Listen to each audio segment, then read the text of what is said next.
Test.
Test.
Good. Did you start the meeting? I heard you, Galvin. Good morning, everyone. Good morning, and welcome to our August 11th, 2026 budget workshop. We are finally able to make quorum. And so though the meeting was scheduled for 10, we will begin this meeting at 11:26 because we have a quorum of members physically present at 11:26. As you can see, we just got here, some of us. But we're gonna be all right. Just happened. I didn't even tell you. That's okay. We're here now. We're all here. Shit. Notice is hereby given that the City Council of the City of Lamarque, Texas will conduct a special meeting on August 11th, 2026, beginning at 10 a.m. in the council chambers at 1109 B Bayou Road, Lamarque, Texas, as well as via video conference hosted through Zoom. The Zoom meeting ID will be 161-728-0595. The passcode will be 163641. In accordance with the Section 551.127B of the Texas Government Code, the presiding officer and the quorum of the Lamarque City Council intend to be and will physically be present at 1109 B Bayou Road, Lamarque, Texas. And this location will be open to the public. Council will meet for the purpose of considering the following agenda. The meeting has been called to order. Madam Deputy Clerk, would you give us a roll call, please? Yes. Councilmember Yancey, Present. Mayor Pro Tem Griffin, Present. Mayor Bell, Present. Councilmember Williams, absent. Councilmember Lowry, absent. Very good. Again, it is 11:27, and we have a quorum with 3 of our members physically present, so we will proceed. Let's stand for our invocation and our pledge of allegiance. Our Father, who art in heaven, hallowed be thy name. Thy kingdom come, thy will be done, on earth as it is in heaven. Give us this day our daily bread. Forgive us our trespasses, as we forgive those who trespass against us. Lead us not into temptation, but deliver us from evil. For thine is the kingdom, power, and the glory forever. Amen. I pledge allegiance to the flag of the United States of America and to the republic for which it stands, one nation, under God, indivisible, with liberty and justice for all. As always, we pray God's eternal blessings, certainly over our great city and each one of our wonderful, wonderful residents. Item 4, citizens' participation, limited to 3 minutes per person. Comments from the public will be heard at this time. Any person with city-related business who has signed up may speak to council. It'll be limited to 3 minutes. If wishing to speak, give the mayor or the presiding officer your full legal name, your address, and the item you wish to speak about. Compliance with the Texas Open Meetings Act, the city may not deliberate on comments. If you're visiting with us via phone, press *6 to mute or unmute yourself. If you're visiting with us via the Zoom platform on your smartphone, tablet, or computer, there should be a microphone in the lower portion of your screen, a microphone icon in the lower portion of your screen. If you are here with us attending in person, there is a center aisle with a microphone and seating for you to approach so that you might be heard and have your citizens' request for hearing be acknowledged. Again, this is America, and so we are honored and to be guided by the First Amendment and freedom of expression. We only ask that we be kind to one another as we exchange our opinions and our concerns.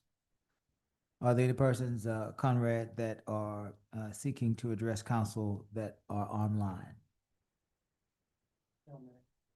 Thank you. Any persons that have filled out forms to speak here today? No, sir. Very good. We move past this. Thank you for the opportunity and for your consideration. New business. Items presented to council for discussion and possible action.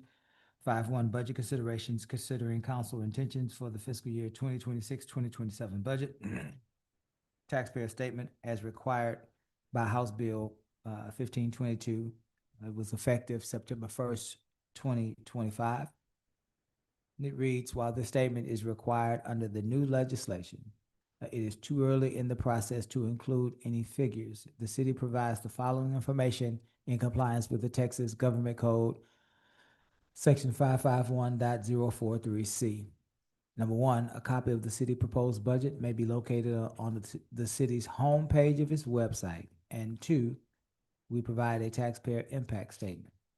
The 2025 adopted tax rate of 0.398501 with an average homestead taxable value of $215,569 equals a tax of $859.04. The 2026 no new revenue tax rate is unavailable at this time. The 2026 proposed tax rate of 0.398501 with an average homestead taxable value of $229,515 equals a tax of $914.62.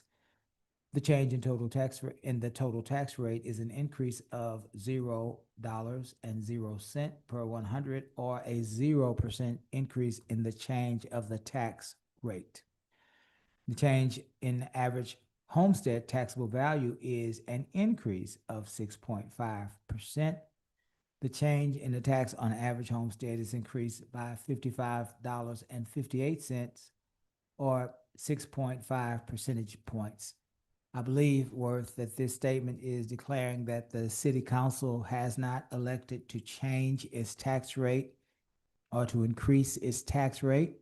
We have not even proposed a tax rate. But by virtue of increased taxable value to the properties in Lamarque, there has been possibly an increase of the tax levy per home if the rate remains unchanged, essentially is what this is saying. Yeah, this is just provided as information only. Okay. Very good. Let's move past that.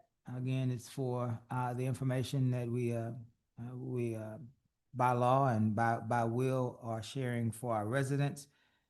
But we are, in fact, discussing budget considerations, and we are declaring council intentions for the budget for fiscal year 2026-2027. And we have our acting city manager / finance director, Mr. Worth Ferguson, presenting the departmental rough draft budgets for us with the potential budget decrease amounts. And we are in the middle of that process. And I believe you have about 3 or 4 departments left to have a overview before we get into the line items today. Is that correct? That's right. We have 3 departments left to do our general overview for. Yes. We are not going to do a general overview of the non-departmental expenses. Those are our base things like, electricity and base insurance and those types of things. We'll discuss those when we get to the actual line items, because that's the only real way to have a discussion about them. There's no people involved. There's no anything there. So once we finish these 3 departments, which are finance, court, and IT, we will then go back. We will have covered every department in the general fund. So then we will go back and begin again with fire at the line item level.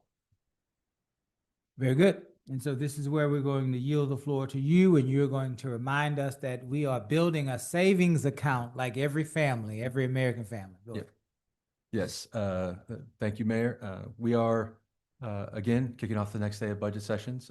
We appreciate everybody who comes to these, listens to these, watches these, has talked to their council member about their desires of what they want the city to be. We are doing our best to meet those desires within a fiscally responsible, fiscally sound budget that at the same time is rebuilding the foundation of the city. As the mayor notes, think of it like we're actually funding a savings account for a city that is a reserve account and an emergency fund account.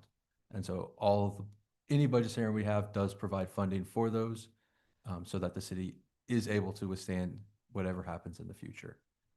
That does mean less revenue is available to fund the normal services because it's instead funding this rebuilding of the city. With that being said, we're going to start today with court. The place everybody's glad we have, but nobody wants to be. Mhm. So, in terms of court, there's already been, this year, we made reductions to cut court's budget from prior years. And so that included removing a position. So at the beginning of last fiscal year, we had a court administrator. We had a lead court clerk, and then 2 court clerks, and then a marshal. And we have cut that lead court clerk position. We did not have to let anybody go. Our former court administrator received another opportunity and took that position, and we promoted our lead court clerk into that position. So we were very, very lucky to be able to go from a level 2 certified court administrator to a level 2 certified court administrator. So the city was able to maintain that level of professionalism and knowledge. And so that has been made, but it does mean we have 1 less position. We still believe that the court functions just fine at this level. It does not need that 3rd position at this time. But it can't function. We have 2 people. We have our court administrator who handles all the administrative approval, back-end stuff, runs court with the judges and all of that. We have 2 clerks that run the front counter and then assist during court, allowing people to come in and actually handle, signing forms and doing all of those types of things. And then we have a marshal as part of our court department, not a U.S. marshal. Farmer, isn't it a farmer? No, he's a former police officer. But So, I'm sorry, where is it? so you have 2 that look very similar. Okay, It says finance, utility billing and revenue, but there's one that actually has the general fund departments in it and one that has the utility fund departments in it. It's the one with the general fund. It's got finance, court, and IT all in there. sorry, I was looking. You're okay. It's So the thicker one. yes, it is slightly thicker. Yeah. I was not the wrong one, that's why I was like. This is the one. where are we? We got finance. You got it here, Finance, just take this. I got it, okay, Yeah. You got it. And you're right there. okay. So we pre-cut, instead of waiting to this fiscal year to do the cuts, we actually made them in court already. Like we cut it. So you cut 1 position already? Yes, we did that this year. Instead Oh, of yeah. waiting, we went ahead and did it because we had the opportunity. It made sense just to. So you have one court coordinator and 2 clerks? We have an administrator who's a certified position, and then we have 2 court clerks.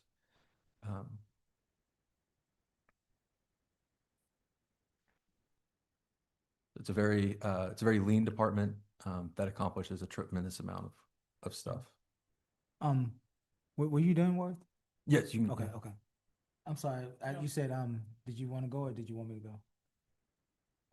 I had a couple questions, and then I'll circle back. So the Court Technology Fund, right? That's a fund that can be used to upgrade the technology of the court system and the facilities that the court uses to operate, right? To conduct its business. Yes. This happens to be one of the main facility, right, that you hold court. But this facility needs the most upgrades.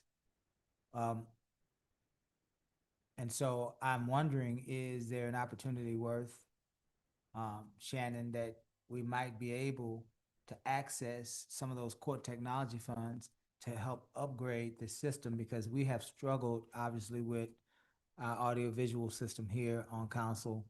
Conrad and his team has shared with us that yesterday, I believe, the system was installed in 2018, which is about 8 years old, which in technology terms is way older than 8 years, right? So, is there any opportunity that, we might have to help with the upgrades to the audio visual and the technology of this, of council chambers slash court, municipal court? Yes, so we do have a plan that involves both funding from Channel 16, our PEG funding, and the court technology funding, the old court technology funding. So there was a law changed last year, went in effect in September, that took the old court technology and court security, which used to be separate funds, and combined them. So any future dollar as of September went into that combined fund, but any old dollar stayed in the separate funds. But yes, there is money, and that is our plan with that money. What we are waiting on is to make sure we can actually afford to write the check, the cash piece.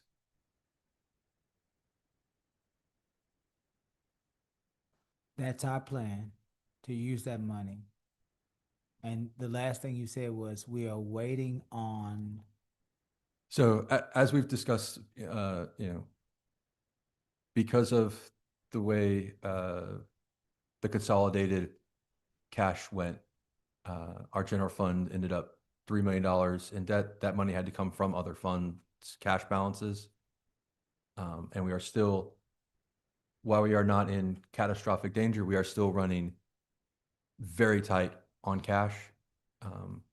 And so from a fiscal conservative situation, I do yeah, not, I got you now. yeah.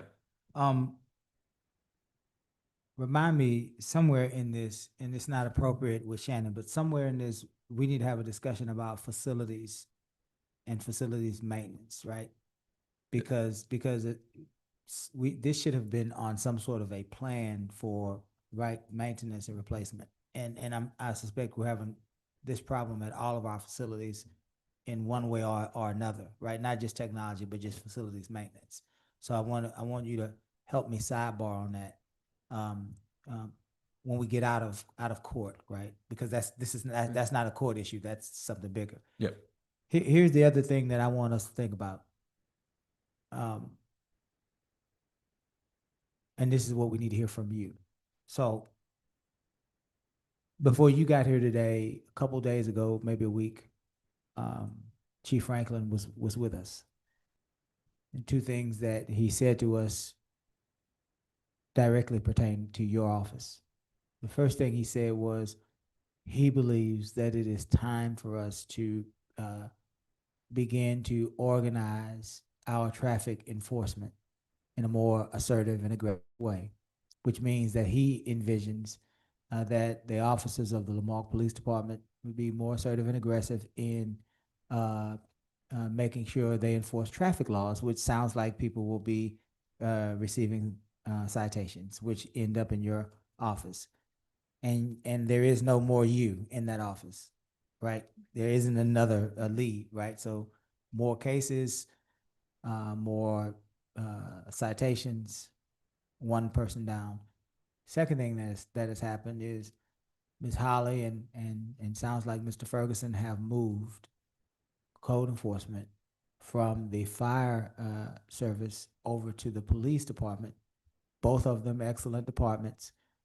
The police is believing that they want to write more citations in the code enforcement, right? Two ways of doing it. They believe they want to be more aggressive in writing citations, which will also end up in your office. So when we're talking about this, before we leave this, maybe not this discussion, but before we leave this budget cycle, this season, we may need to think about what your office will look like in January or February or April of next year, when these plans actually start to be implemented and the results start to trickle down into the municipal courts. Will you be overwhelmed? Maybe you know that answer right now. Maybe you don't. If you don't know that answer right now, it's okay. We can make sure we have it by the time we adopt a budget. But I'll stop here and I'll let you speak to that piece. Basically, it's really gonna depend on, Shannon, oh, your voice is really soft. Sorry. The main thing that we gotta really think about is you know, how much foot traffic we're gonna have, because they can go online and just pay them if they choose to do that. And then also if they're just gonna pay them or if they're gonna wanna fight it and set a court date, that could inevitably mean another court date has to be added. Do you have any percentages? Do you have any thoughts about how that'll, what that will end up looking like? Is there any way for us to support, encourage, them to engage with the resolution online? A lot of them do that because they don't want to come in. We do have a lot that pay online. We also have a lot that do come in to pay, which is fine. We try to keep as much foot traffic out of the court setting if we can. But it's kind of like a break even almost as far as what sets court date, who sets court dates and comes to court, and then who actually pays online or in person. Okay, okay, all right. So it sounds like what you're suggesting is that at this point, we just monitor, see how it flows and how it goes? Okay. We have run some preliminary guesses on sort of, when I get, just based on what we think both the code increase and the traffic enforcement would generate, and kind of what that would look like in court. It's actually already built into the line item piece that you were sent. If both of those work at the level that we anticipate, just for some, I guess, some basic numbers, court does roughly 6,500 tickets a year is what they process through. We have rough numbers of an additional 1,000 tickets from the traffic enforcement, and then 2,000 from code is the numbers we're sort of working with as a first year program. That would put them, just short of 10,000. Right now, they have 5 court dates a month that vary between full and slightly low, depending on which phase of the process they're in. If we go to 10,000, we do expect a minimum of one more actual physical court date being needed. But it's given that we haven't done code, it's really hard for us to know what the percentage that go to court or versus the percentage that just pay will look like. We can only base it on the data we have from the PD side. So if that's wildly different, then that could have some effect. But we do anticipate at least one more court date that we would likely need to add, which does mean we got to pay a judge for another day, prosecutor for another day.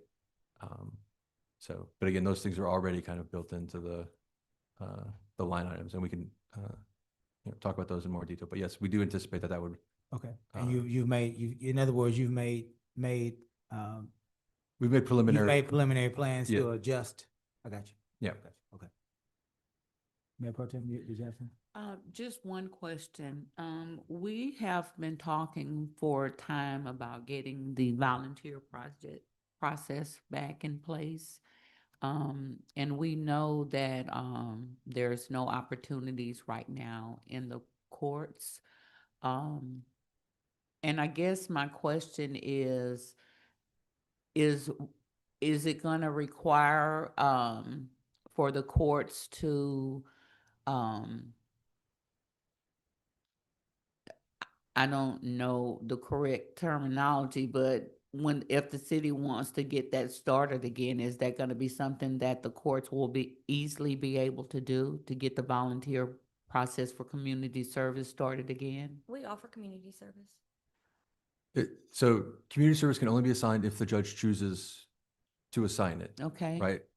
You as an individual cannot choose community service. It has to Okay. be assigned from the judge. Mhm. Different judges have different, different ways of that. And as a city, we have one primary judge and 2 secondary judges, all of which work different days. Court does have a list of options. It's a fairly limited list because there's not a lot of things that have met that criteria that we've put through the system to make on that list. What I think, Talking about what list? there's an actual, Service providers? We, so basically, there's a list on the community service form of the place and the phone number to contact that they can choose from that is approved by the judge and will be accepted. People Mark Beautiful, Reach One, Teach One, the Galveston County Food Bank. There's any church in Lamarck that offers a food or shelter service. And there's another one, let me look. No, I just wanted you to clarify that. I think where both of these ladies are headed, if I'm not mistaken, is the idea, I think we know that there are other opportunities available, but I think in particular, you mentioned the Keep Lamarck Beautiful opportunity, and that we need the resources, and so we need the bus. We need a person who would be willing to drive that bus and to make sure that the schedule is being followed, right? And that's where I think the idea that these ladies are driving at with you all is the council wants that part of it restarted. We want the bus, and a driver to drive people who have been sentenced to community service. That's the judge's prerogative. But we want to see that bus in the community again, picking up trash, making our community clean. I think that's where they're going with it. Yeah. So the question then becomes, how do we get the bus back? Where does the money come from to pay the person that one Saturday a month or whatever it was to be there, drive the volunteers around and so, yeah, I would need to talk to, I think the bus is currently parked at Public Works, is that correct? At the shop, so I'll need to talk and make sure the bus still runs and it everything. doesn't run. I'm not, No, I'm looking through you, Worth, at Chief. Oh, okay, so it just needs a repair, okay. Yeah, but And again, the only reason I'm asking is we've been talking about it, and I know Colleen is working on the process, so I'm just bringing it up now to see how long it would take for that to happen. I would like to see that happen as soon as October Yeah. 1. so, that should be a part of this budget. yeah, I can, get a quote on what, needs to be done to get the bus up Yeah. and running. It does, again, require somebody, to drive it. That person does have to have, I believe it's TCOL certification. We I think never a handled CDL. it. It Oh, was I- somebody else, another department that handled it. They would meet at the police department, Right. Keep every Lamarck second Beautiful. and fourth, Saturday. But I do believe the driver, because of the situation, does require some sort of certification. I believe it's, I think it was TCOL CDL. When we or- did it, when I was on the board for KLMB, he was a volunteer. We didn't pay him. But it was one Saturday a month. And we got the names from the courts. The courts told us who was supposed to show up. And they would communicate with code during that time. And so we knew who the people were gonna show up. And it was a very good program to help keep, especially his District A and D, keep the main roads clean and Cedar clean. yeah. And again, we can, work, to figure out what that looks like. I mean, it's a bus, so you do need, that type of driver's license, Yeah. to drive it. And let's not, which I know you're not saying this, but as I'm thinking about what Chief Merriman was sharing with us about it being in disrepair, let's not necessarily be married to a bus.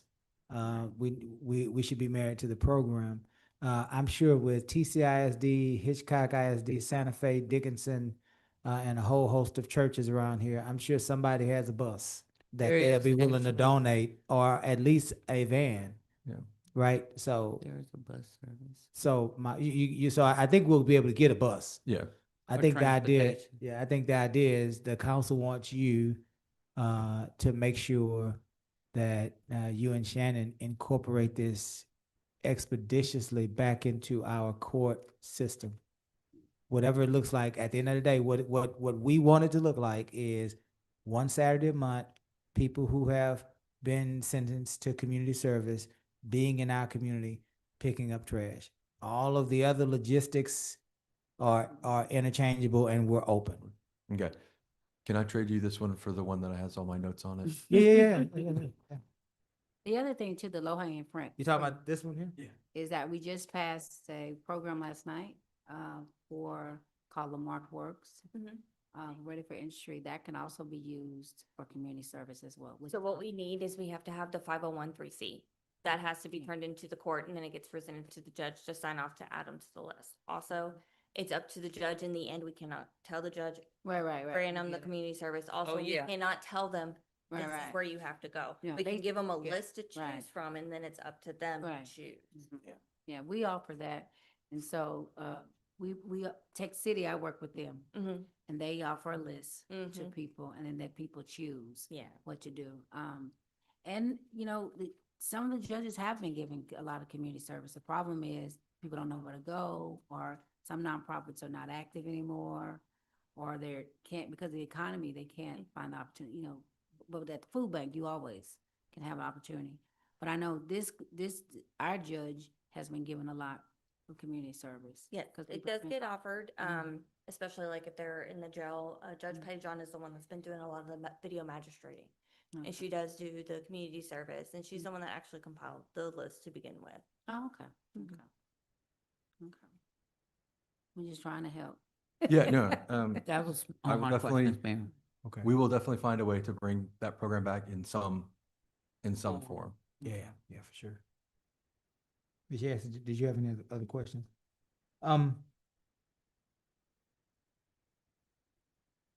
The information technology includes the cost of IT, contract for separate IT services that is coming in-house.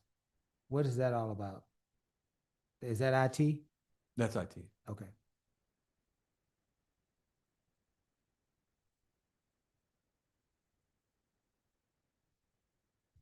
Okay, I see now.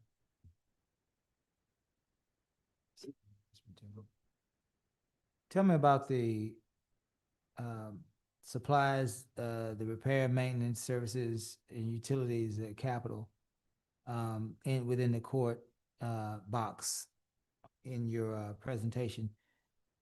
What are those? It looks like $100,000, $85,000, the supplies, repair, maintenance, services, utilities. What all is in that line item? So the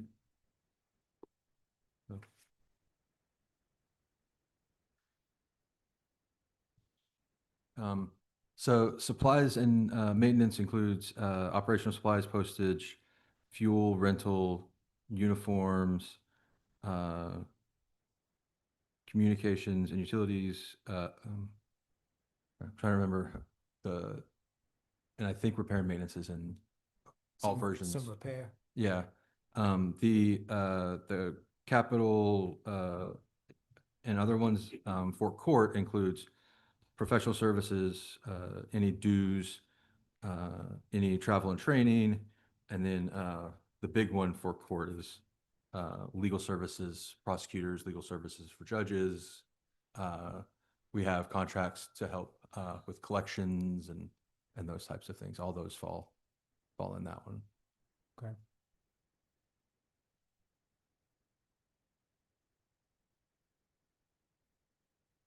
Okay. Shannon, is there anything we need to know that we don't know? We don't see you often. We don't observe your staff or your operation, so we don't know. What do we need to know that we don't know? They do an amazing job. They deal with, people who are not having their best day Yeah. all the time. So, Thank you for taking me off the jurors list. I I know it wasn't you, but I'm just saying. Basically, how we get the jury list is I get a list from the Galveston County voter registration, and it just, yeah. I finally had to come to court and just say, I know everybody in here. Can I just go Please go home? but yeah, they work extremely hard. The only thing that I will add, not that she was asking for this, but just as a customer service potential note, the one, I don't even want to call it a flaw, but the one area that we don't have an answer for is when we have court, everybody in court has to come to and physically work in the court, Mhm. right? So we have to shut down the customer service window in City Hall. So, Is that because you don't have enough staff? yeah, we need all the staff Okay. to run court. But we don't really have enough work for somebody. So why wouldn't you, thinking out loud, why wouldn't you recruit interns from some of your local colleges that perhaps are pursuing criminal justice Our to government. come in and work those 4 hours, maybe 8 hours a month? They would love to have it on their resume, I'm sure, that they've worked in the Lamarque municipal courts. Somebody wants to be a lawyer somewhere. Yeah, I mean, that's kind of what I was bringing up is that's not something we've done. Great minds. But it is something that could be considered. Mhm. Obviously, a full-time person is the wrong answer, but some sort of Intern type, yeah, intern part-time coverage would be yeah. a way just to increase customer service. I don't know that they wouldn't necessarily get a lot of people, but it's just there are people that come to pay on days where we're in court that aren't actually in court that day, and we don't Yeah. complain. They That's come probably over the here and best we day can- to Yeah. come. Yeah, I mean, we have to like literally bring them into the courtroom and handle it on Yeah. the side. It's just, I see. I think we can be a city of like a proving ground for people. We want to be able to change our image. I think part of that is if we can find a way to attract law students, have them come, have Shannon staff remain wherever they are doing their job, but instead of coming over here, all of them maybe have a leader and then have some law and folks that are interning that are going to law school or whatever that looks like or pre-law. I think it trains the next generation. It provides for a culture of training and learning in Lamarque, but it also brings young people through our city and it starts to give off a different message about our city, So right? they wouldn't want to be in here processing because that takes a lot of practice and a lot of training to process under the different judges and what they're doing. So wherever they would want to be in the criminal Have justice to be- system. we would have Yeah, to okay, keep them yeah. out I respect there. that. Yeah. If that makes more sense and Mhm. yeah. But the point is to change the culture, to give young people an opportunity to learn, and to come through our city.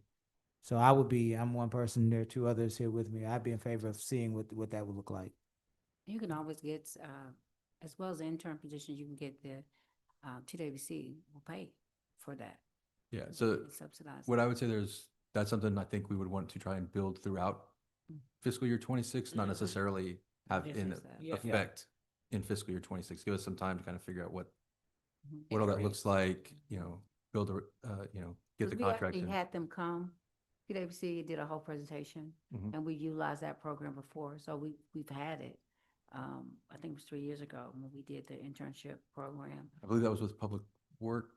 It was all, it It was all, was, oh, it was all, different departments, we did, because remember, we did the high school program, but then we also did TWC program. Oh, you mean with the seniors and yeah. With the because there's two different programs, you can use seniors, you can use high school people, then you can use, okay. Oh, one person from workforce?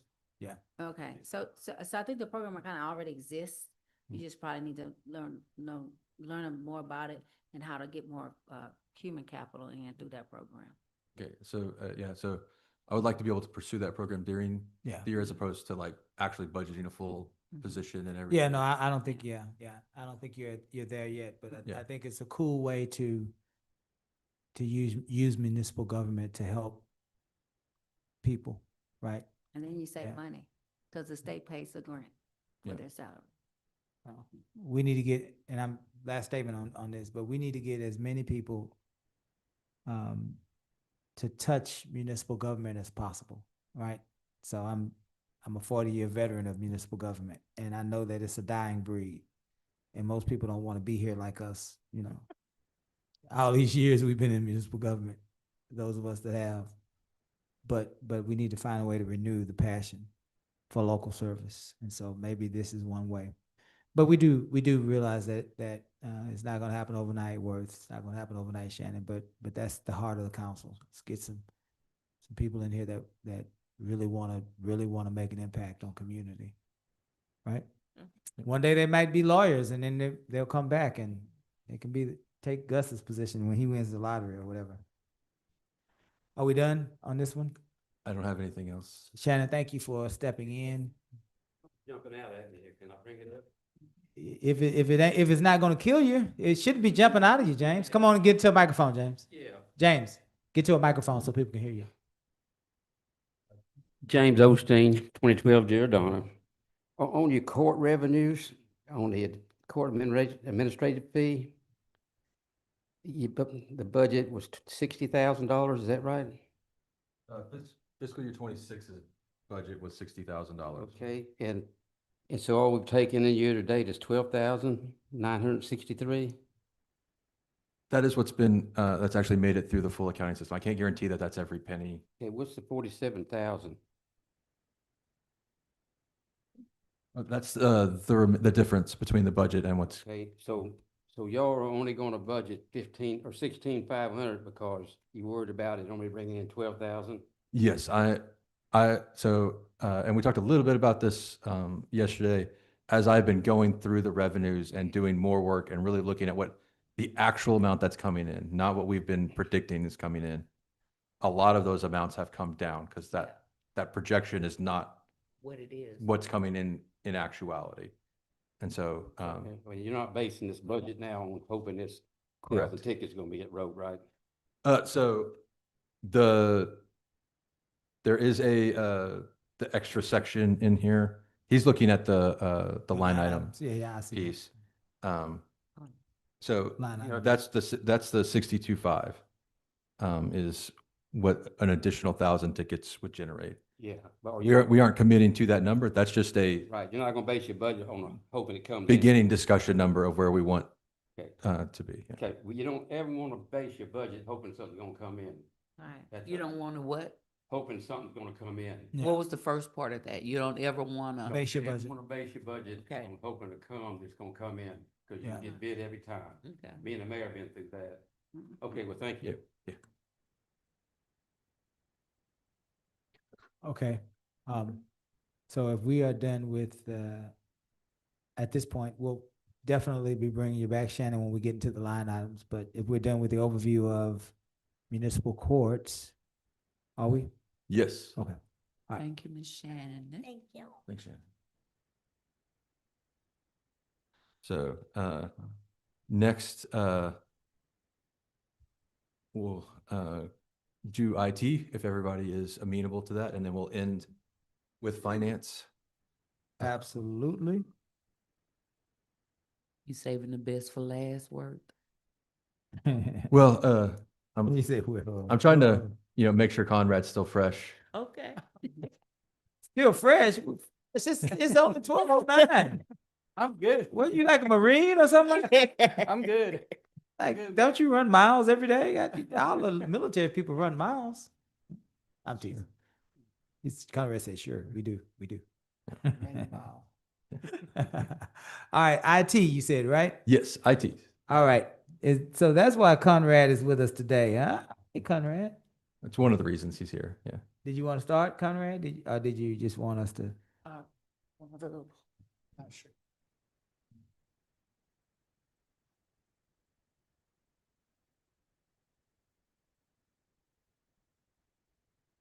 This is the line item one.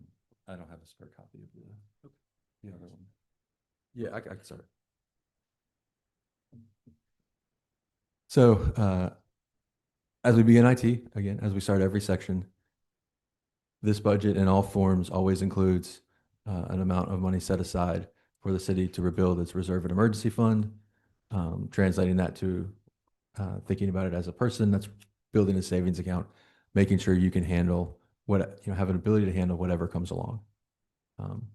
As a city, we have lots of crazy things that happen that we need to be able to have answers for. So with that being said, so now we're talking about IT. There are some changes in IT that were made this year that were notable. And then there have been some changes from the version that was originally proposed that's in the line item budget. Again, as we've been able to do more work. Again, the proposals in the first piece, those were made in February. And so like a lot of work has since been done to get the line items drawn out. But the most notable thing is we identified a contract that was PD had for separate IT service. That contract was for a little over $100,000 a year. And then if they used more hours than the contract was for, it was at a rate of $135 an hour or something to that effect. So we can provide vastly cheaper, quicker resource by bringing that in-house, so that we have done that. We ended that contract, and then we have created a internal position that is an IT position, but is a first responder For public safety. for public safety. IT Yeah. specialist. Hmm? Public safety IT specialist that specifically works for police and firefighter technology specifically. Yeah. They're specialists in the police and firefighter software, hardware. Yeah. Yes, Mayor. Okay. Over there. Yeah. And then they help, if there's not something that's an urgent need in one of those areas, they can help out with other IT tasks. Is that person here? We already It's have Linda. that person? Linda, Nope. the lady who, she helps Okay, out. okay, Yeah. okay. She was a former dispatcher, worked a lot in, City of One, Alphen. Linda is here Yeah. yesterday? I didn't know that. Yes. yeah, she has a lot of expertise in that area. So Cool. And you said you said it saved us money? yes, it's significant savings. Again, the base contract was again for a little over 100,000, if my memory is correct. Plus, if they used hours more than that, it was charged at over $100 an hour Okay. rate, and it's infinitely cheaper for us to Finding create a having to position. contract it out or scheduling and saying, we need somebody now, we're available next week. So we can provide better services that Yeah, way. better service at a cheaper rate. So we brought it in-house. So we went from the 3 positions in IT to 4 as part of that. So you have a IT director. Yeah. And Yeah. you have a public safety specialist. And then we have 2 other people. One, So network security for specifically geared towards cybersecurity and network security. And then the last one is a system administrator, a junior system administrator, that their job is to manage the systems that the city has. So we're trying to ensure that we have the correct lanes and the correct specialties in place so that people can actually focus on different parts of the city versus, the chaotic environment. So who then, in this scenario, who focuses on, you said different parts of the city, who focuses on the human resource in the city and training that human resource on how to then operate all of these technological advances, innovations, and new systems that are happening all over the world, but in particular in municipal government? Is there a person that trains the people to use the systems that are being installed? That is my job, Okay. Mayor. So as IT director, that's something that we've actually been talking about and trying to schedule training for citizens to use. But when a new vendor comes along, they have their own training. So for example, OpenGov, they have their own specific trainers that come in initially and do onboarding training for all the employees. But to continue that, obviously IT is directly involved in those different softwares and learning those softwares. Conrad, would it surprise you if I were to tell you that that we did not receive, I don't know that we received any training, but I can guarantee you it was not adequate training when OpenGov was installed?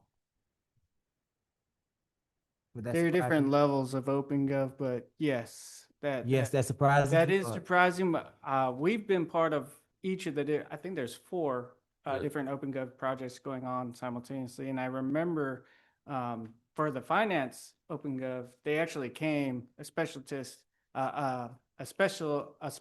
came and provided the training in person. so for I that. think what Mayor's referring to is they provide training to the staff users. What they don't provide is training to council or citizens. So And also, even more important than that, worth the rank and file members of your human resource. I just had a meeting with the police union on maybe 2, 3 weeks ago, weeks run together. And they were talking about their headaches with OpenGov and the There's with NeoGov, not OpenGov. NeoGov. I'm sorry. I stand corrected. NeoGov. You're right. You're exactly right.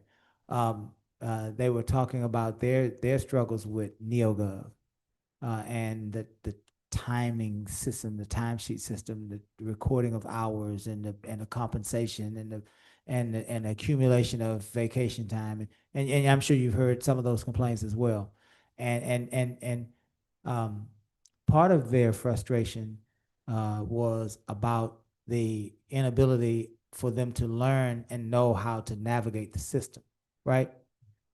So when I say that, Conrad, I mean, who's going to teach and train our rank and file employees who have to interface with this? Maybe not our directors or our assistant directors. Who's going to train the rank and file employees in the public works, the PD, the fire, how to interface with this? Because they are, sounds like, and I see Chief Merriman back there saying his folks are pretty much on the same page. They're lost. So, They don't understand the program. I will, most of the systems we roll out, we have time to, and, do a lot of work beforehand, prepping, make sure everything rolls out smooth, have trainings in place. Due to the significant changeovers, and STW sunsetting, and no longer being able to perform that function, NeoGov had to be rushed in. That was the same time that I started, that Mrs. Holly Had started. significant turnover during, Um, or even our HR. Yeah, that's also, director changed over while. and so during that system implementation. in that rushed implementation did not get the care and prep that it should have and needed. And the result of that is we are still working through tremendous headaches for that specific system. And so that's one of the reasons that I still run payroll, even though, like, even as the acting city manager, I ran payroll last Wednesday, because it takes, 4 to 5 hours of me literally going through and fixing every single person. And so I have not felt comfortable turning that over with that important of a thing. But that specific system is a different conversation than the vast majority of others in the general setup. That system is still a mess. We meet with NeoGov Yeah. frequently Yeah. to try and address that. There's a meeting either later this week or early next week with them that, PD and fire are on as well. The piece that has definitely caused the most annoyance with NeoGov is because we have multiple different ways in which people record time, are paid on time, due to our police CBA, our fire CBA, and then we have people that work different shift styles. So like our dispatch, who is not part of the police CBA but works 12s, and they get bonus pay if they work the night shift, right? All of those different variations have to be built in the system. And there's been a lot of like, this one works 70% of the time. This one works 12% of the time. And then, there's things that we have that we still don't fully understand with the stipends that some of our PD and police get. They're like, we'll go verify that they're in the system and they're tied to their account, and they'll work for 3 months and then not the 4th month. And we have no idea like why that happened. So we are in constant contact with NeoGov, trying to figure out what it is that's causing these issues. That isn't something that IT is managing. That is NeoGov specific that builds that out. Yeah. So Yeah. I'm what NeoGov builds out the system. So my question then is the same. If NeoGov builds out the system, who trains our employees that use these systems every day in their job function, right? Who's going to be the trainer of those employees from our staff on basic operations and basic functions of some of these programs that they have to interface with every day. They're not the finance director. They're not the IT director. They're not people that administer and operate the system from a high level. These are people that are trying to just punch. They're trying to get in the door, right? They're trying to make sure that their code works to get in the door. They're trying to make sure that the gas card works on a new system because they have a truck and they're working in public works. They're trying to put in for vacation or write a report. All of those systems somebody needs to be responsible for training and upgrading the knowledge and the training on all of those basic systems for our employees, because our employees are using those systems and they don't understand them, and it's causing mistakes for them personally as employees, but I'm sure then it's causing mistakes for them as they try to navigate servicing our community. And so somebody has to take responsibility to be able to take the basic knowledge, because these companies, NeoGov, they can come down here tomorrow with a team of 50 and train for 5 weeks straight, and it'll be great. And you know what's gonna happen? Conrad is going to You ain't even reading right. Conrad is going to win the lottery, and he's going to be gone, and then somebody else is going to come in, and then they won't know the system. So we always have to have somebody here that can train people that should be appropriate on our level. Does that make sense, Conrad? You think do you agree with me or no? That makes sense. I think that even within the departments, when they're using their specific software or technology, they probably have a way that they train new employees that come on board. So I think that we could do that a lot more. I think to your point is business continuity. When Yeah. people leave, who passes on that knowledge? Who passes on that information? Right. And who's the quality control? Worth taught James has somehow got his accounting degree at 70, and then Worth hires him, and so Worth teaches him the basic job functions, but who teaches him the entire system? Because Worth can only teach him finance system, but then you got the systems he has to interface with human resources, right? And you have all of these other systems that he has to interface with that go beyond Worth's expertise. So somebody, So one of the projects that has started happening in some departments and hasn't made it to others yet, because it's a big project, is creating full desk reference and training manuals, including videos, where they literally go through and show Knew what was going on. how to do those things, and then we create an archive, and then anybody can kind of. and here's the problem with that, Worth. Great idea. Great idea. Here's what 40 years of municipal government teaches me. You have to hold people accountable. I need you. Here's what we did in the fire service. Imagine this. We left the fire station and we trained. We set stuff on fire, Worth, on purpose. And we went in the building to see if we could put it out. Maybe we could, maybe we couldn't. We actually turned the fire hydrants on and we watched the water come out. Right? Because we had to verify.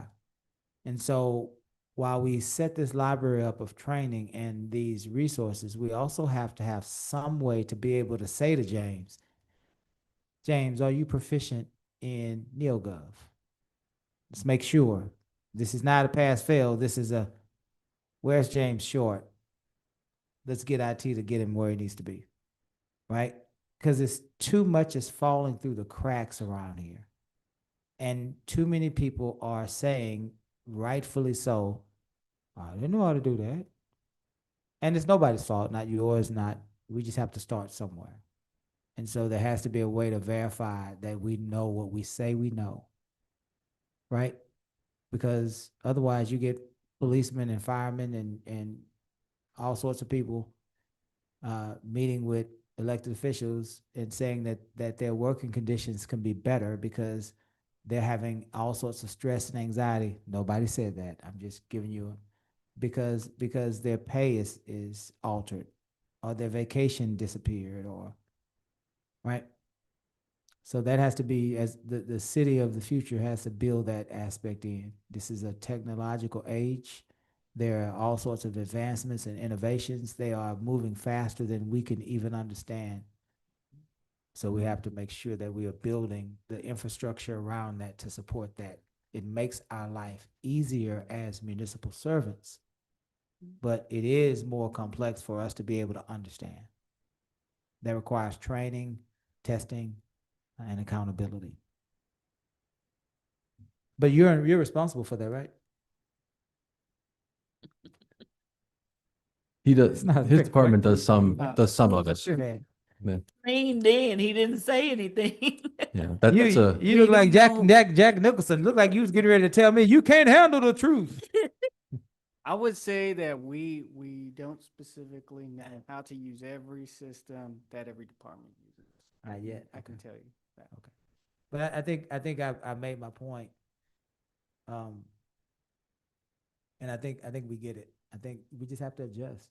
The cities are different. We're moving forward. And I think a lot of efficiency is lost in the idea that we still think that we can do things the way that we used to do them in the municipal government, and we simply cannot. It's too much technology, too many advancements. So, my 2 cents, I just want to make sure that somebody, at the end of this budget process, we know that somebody's responsible for training the employees on basic systems that they have to use to do their jobs at our city. That's the point. And in the past, I've seen cities do that I with do their, see what you're.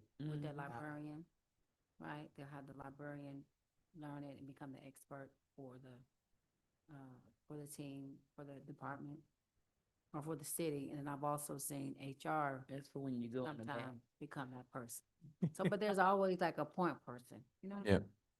So that's the general expert, because with the turnover, Bring it. that sometimes we have, somebody has to know to reach Yeah, I out. mean, that has made things more difficult, is the rate of turnover, but, and then with NeoGo specifically, the goal is that, HR sort of becomes the owner, of that training.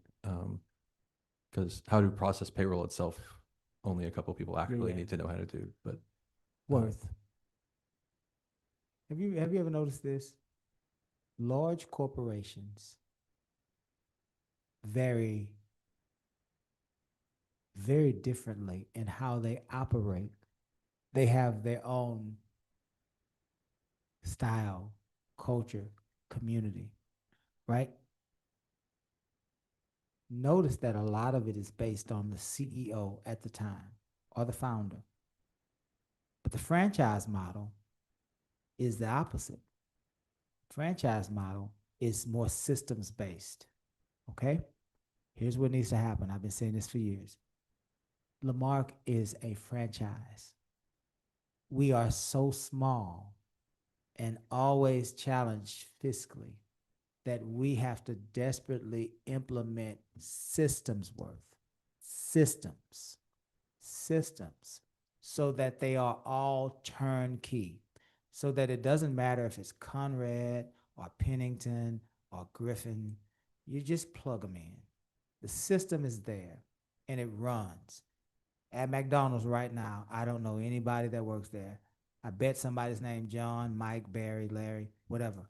But they are in a system that is so defined and so structured that it is almost impossible for them to fail.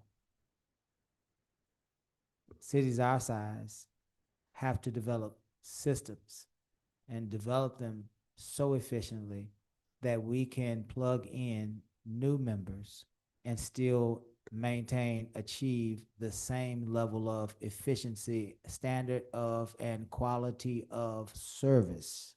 It is vital that we do that, right? And so you're going to be a city manager one day, you're going to be a great city manager.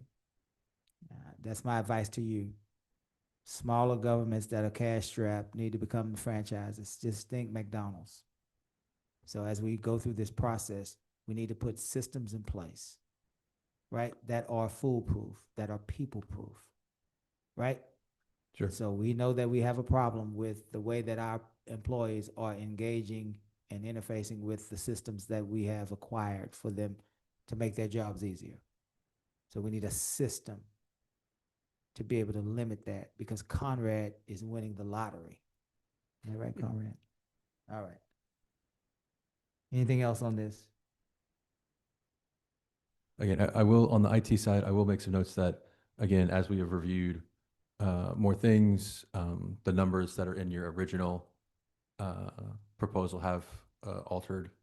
The most notably, we finally got quotes for renewals of all the systems that were bought from ARPA. So there have been increases in due to that. There are increases? Yes. And they are already accounted for in the line item one. What do you mean, Worth, by duplicative contracts? It says cut supplies, computer and other hardware replacement, and duplicative contracts. So as an example, when I got here, there were somewhere in the neighborhood of 6 or 7 different contracts for city cell phones and cell phone services. And instead of having all of that with overlap and random numbers, we have consolidated everything into the one T-Mobile contract. That saves the city money. It allows us to have a single point of contact for, issues and any adjustments and changes that need to be made. So there has been, because the city grew, and instead of, every time they needed to do something new, they just added a piece to an exit. And it might not even be the same company, right? So Like Zoom phone numbers versus AT&T phone numbers, which we had both, and everyone was using both for different Yeah. things instead of just one cell phone number. so there was a lot, and there still is some of that. Again, we've been trying to tackle kind of one chunk at a time. And so we've tackled the mobile devices, we've tackled internet. Here in the near future, we're going to tackle physical, like landline phone, voice over IP service, which has a whole bunch of different contracts for a whole bunch, even more numbers than we even know what they all go to at this point. So basically, we're taking one group of things and converting it into a singular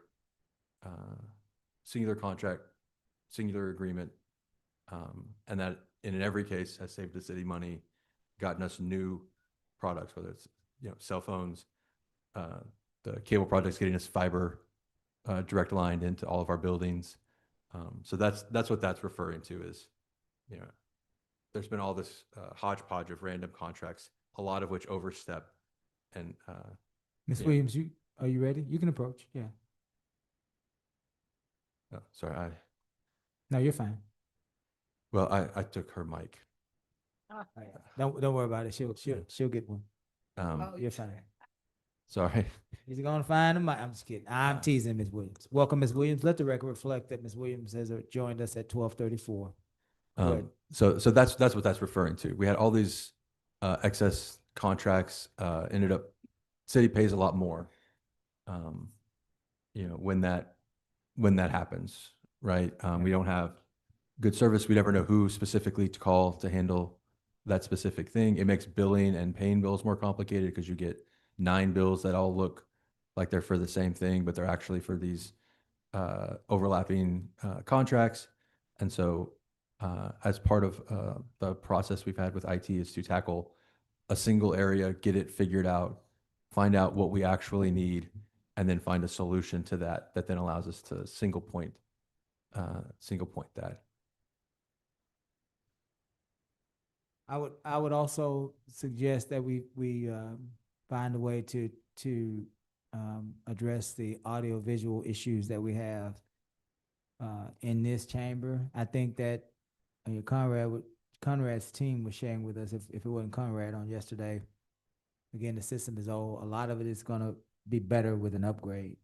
But also we need practice, we need training, we need sound checks. There is an opportunity for your staff, Worth, and for you because you're not going anywhere. Even when Ms. Burkhardt gets here, she's gonna rely on, a lot of the work that you're starting now. There's no reason that we can't, if we have a council meeting at 6, that we can't have our staff come in this chambers at 3:30, 4 o'clock, turn on all these microphones, turn on all these screens and run a meeting, a test at every location. Have people trying to access the platform from outside externally, 2 hours before, just like any other sound check, to make sure that everything is working properly, because it frustrates not only the council, again, nobody's fault, we're just talking about IT, but what we found more, that it frustrates the community, that that their staff has to adjust in real time, their council has to pause, they can't hear clearly, something's not working, the screen didn't work, right? So those are major upgrades that I think that the community members have talked to us about all year. We get, when things go down, while we're up here, a lot of us get texts, we can't hear, the screen went down. The gentleman last night, Mr. Molis, which I don't know if this is true or not true. I believe him, but I don't understand why it's happening. But he's saying that there are members perhaps on the west side of town that can't access channel 16. Did you hear that? I did. I will say we are looking into the exact reason, but I was told this morning that Channel 16 is per federal contract exclusively tied to Comcast, and so not everybody on the west side has Comcast. So if they have satellite or other arrangements, Yeah, yeah. we can provide like a way to find Channel 16 if at all possible and put that on our website, but I don't know that Channel 16 can actually go directly into every home Yeah. because it is tied federally to Comcast. If that's the answer, then that's the answer. I think his point was, maybe he might have thought that everyone automatically received it, and he was, or maybe they were not receiving it. But your answer is an appropriate answer. It's tied federally to a certain deliverable or delivery system, and That's at least, that has nothing to do with us as the city of Lamar. yeah. So that is what I was told this morning. I have not been able to You hadn't verified independently that yet? verify Okay, yet, okay. but the other thing we can work towards on that end is potentially, and I'm saying something that will make IT have to figure something out, but it's possible that we could set up some sort of almost daily loop of Channel 16 that hits YouTube, even if it's like a day delayed or something, where like this section of like what plays on Channel 16 then gets added to a YouTube channel that then is just Lamarck Channel 16 is the YouTube, and people can go watch that instead of Channel 16. Again, that's work we'd have to figure out exactly Yeah. how that. They are also, Sorry, I'm go ahead. sorry, go ahead, ma'am. No, I was just saying you can stream YouTube from. Yes, the website from our recordings are website. Yeah. on the playlist. Yeah, I don't think I think if you verify that that what you just said, if that turns out to be true, I think at that point it's a dead issue, because it's an explanation that's beyond our control. And so if there are any other issues, then you have to talk to the federal government. It's not us. Yeah. Yeah, so I wouldn't think too hard on it. As we bring this one into the barn, let me so I've been a part of organizations that have training requirements on a monthly basis. Those trainings, in person, online, whatever, doesn't matter. But here's the point: if those trainings aren't completed, those personnel are locked out of the system until the training is completed. And so part of what we're talking about with Conrad and that level of staff that doesn't have any reason to know the inner workings of everything, but they do need to know the inner workings of their world. Maybe there is some sort of training that can be developed that they can take, and then there is some sort of an assessment, right? Because those same trainings I'm referring to have final exams all online, right? That we can do to make sure that we're not overloading IT, but at the same time, we are making sure some of these basic functions that they understand and know how to operate them, and that they're being held accountable to them, right? Yes, I can say on that note, IT has developed the first one of those that is currently active. We have cybersecurity training. That's a yearly requirement. It is now your actual, if it's not completed by The the 26th of 20 this month. the 26th, that Yeah, I have any to do individual that. that We got that email. that has not completed that, their access will be cut off, including me, which I have not yet, unfortunately. Yeah. I haven't done it yet either. Yes. But yeah, Yeah. so we have started rolling out one There it is. version That- of that, and we can build from that. I know our HR has several trainings she wants to roll out over the next few months. Yeah. And so we can definitely build on that model. And we can even tailor it to like this group needs these trainings, so they're gonna get those. This group needs these, so they'll get those.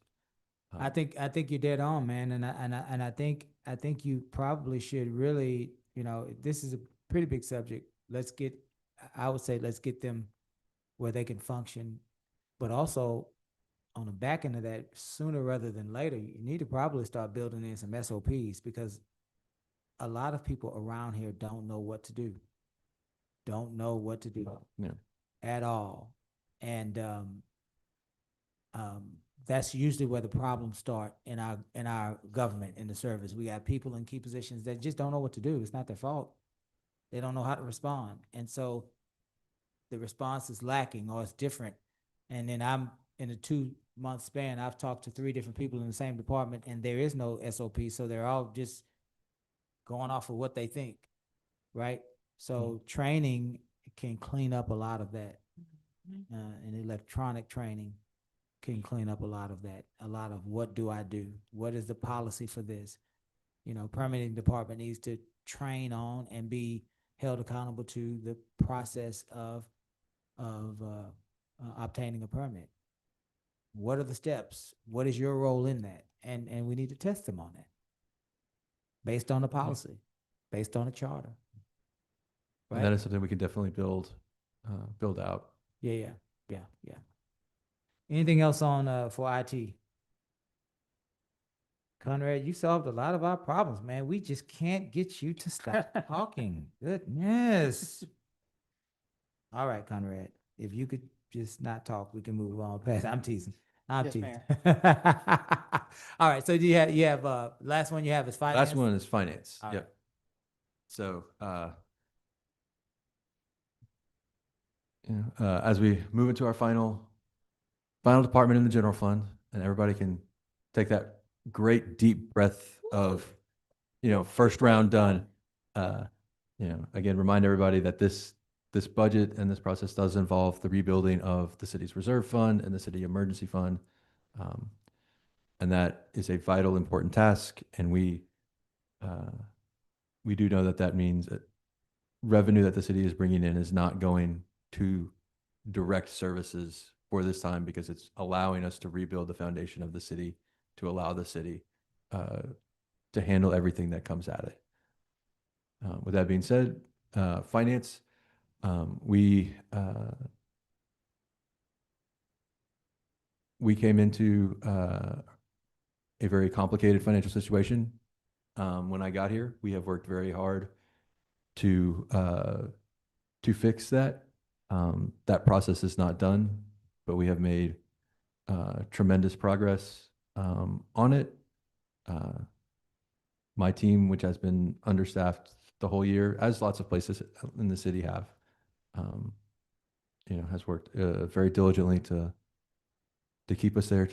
Again, when I started, we had over $2 million of old unpaid bills from months, year, not paid.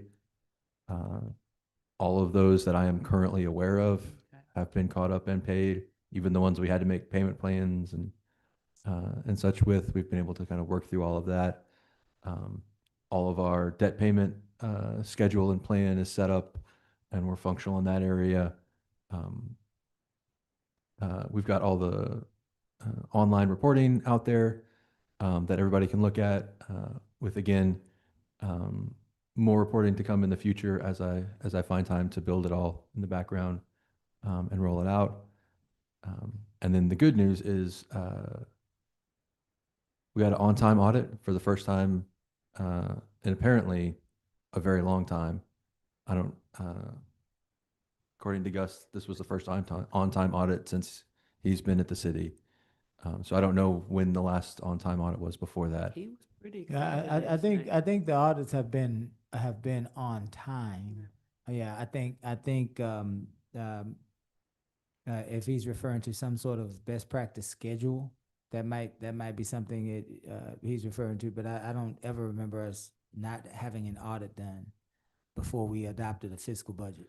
Oh, no, so there's the requirement that audits were done 90 days or after or by March 31st Mhm. has been a law forever in the state of Texas. It just didn't have an enforcement mechanism. Enforcement, there it is, yeah. Um, So that by that, if he's saying that, we probably routinely accepted and adopted our audits probably late spring, early summer. So from that perspective, yeah, I see where he's going with that. But I don't want it to be left with our community that So, you. yeah, I'm not saying we Yeah. haven't had audits. Yeah, according to that That March 31st deadline, yeah. date. I got Yes, you. yeah. Yeah, we just want to clarify for the people, yeah. But we're very excited about that. That was an incredible amount of work. Again, it would not have happened had council not authorized us to be able to bring on Cherry Becker to help with that. And then the last piece of good news that I will leave the council with is we have hired the 2 open positions in finance. One, the reconciling position, and the other, an analyst who does a lot of work both on journal entries and reporting, have both been hired. They both start the 17th. Okay. And with that, I will You yield. yield. Yeah. Questions for the finance department? What you need, Worth? I need these 2 new employees to come in and start working and be awesome. That's what I need. Okay, I checked that off your list. Yeah. What did you cut from your? So we we've cut a position that when I got here, there were, and I'm not going to remember all the names of the positions, but there was a director and 6 staff in positions. They weren't all filled. We are now working with a director and 4 staff. And then I have an admin assistant that does fleet and a bunch of other stuff that isn't finance. So that's what we've cut. And I feel confident that with that we'll be where we need to be. I mean, what Amanda was saying, that one of her staff is being used in finance. Counting that person? Not right now. So what happened there is, and this actually goes back to NeoGov. We were in such a crunch to try and get it off the ground so we could actually pay our staff that I had to pull my accounts payable person who also has payroll of one of their job functions. We had to pull them to just focus on working to get that system up and running.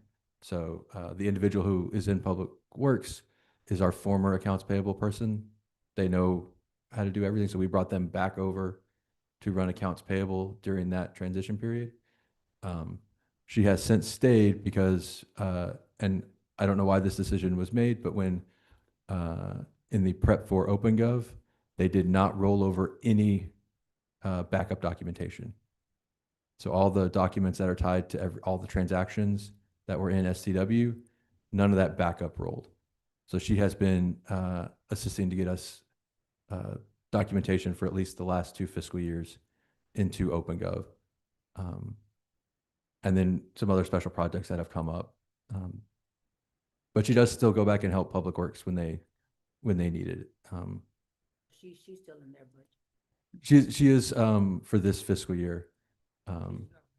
She's in Public Works budget for for the current fiscal that we're in. Next fiscal year, depending on what happens, she'll end up somewhere in somebody's budget. She's very valuable. We're working on figuring out where that ends up. So when she moves, does her budget, her salary move from department to department? So she's still being paid out of Public Works right now, Okay. but that's not accounted for in the budget that's being presented to y'all. Okay. She was in the she was paid out of the utility fund side anyway, which we haven't talked about yet. But moving forward, wherever she ends up, whether that's back in Public Works or in finance, she'll be tied to that budget with a specific job function. We just need to know where that. She's gonna be, I'm sorry, I don't know that I was hearing you clearly. She's gonna stay in finance? She will either stay in finance or go back to Public Works, depending on what this budget turns out. Okay, okay, Um, because we were talking about the higher level position of a project manager that would be able to incorporate a lot of the functions that we Yeah, were. we have since moved that out of, as of yesterday, the desire was for that to be actually kind of its own unique. Yeah, yeah, one-off. reporting to Yeah. the manager, yeah. Yep. Yeah, so that might be a person that, interfaces with the finance. But yeah, this individual is very valuable. The city intends to keep her. What specific position she will end up with depends on where the where the budget budget for goes. everything. Yeah. Gotcha, okay. Yeah, she's a very valuable asset. We do not want to lose her. And there'll be a spot somewhere. We just depend, whatever the budget ends up at is where Yeah. that'll makes end up. sense. Yeah.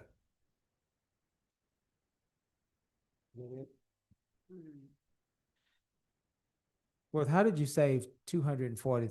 Was that the two employees? Yes. The 240,000 that you saved out of your personnel line item? That's actually 4 employees. 4 employees? Yeah. So you talked to us about 2. What were the other 2? 2 positions we're not bringing back. I don't remember what their specific titles. So we never had them. We just had them allotted. But We had, never filled 'em. yes. Yeah. So these are 4 positions. Yep. And what were those positions that were never filled? I don't remember their specific duties, but they're, at one point we had one person that just did payroll only. We had one person that just did, not since I've been here, but, there was a payroll position. There was somebody for, accounts payable and credit cards. There was a journal entry person. There was a reconciling position. There was an analyst, and I believe the other one was another journal entry position, I think is how it was set up. But I sort of ignored that when I got here because we only had 2 and we don't need 6. Okay. Anything else for Worth on finance? You're trying to pretend to be an easy department.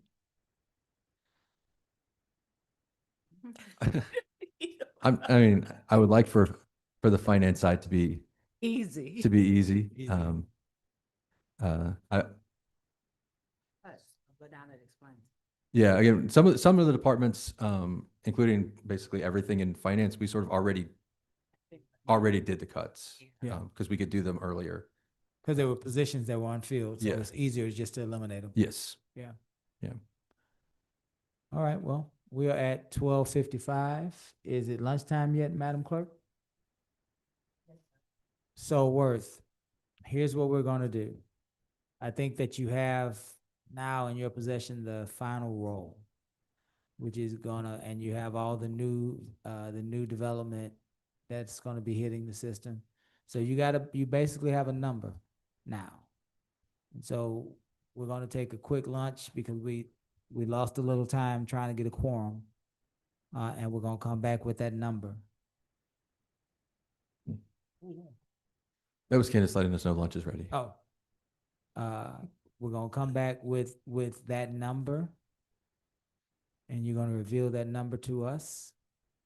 And then we are going to start back with the fire department.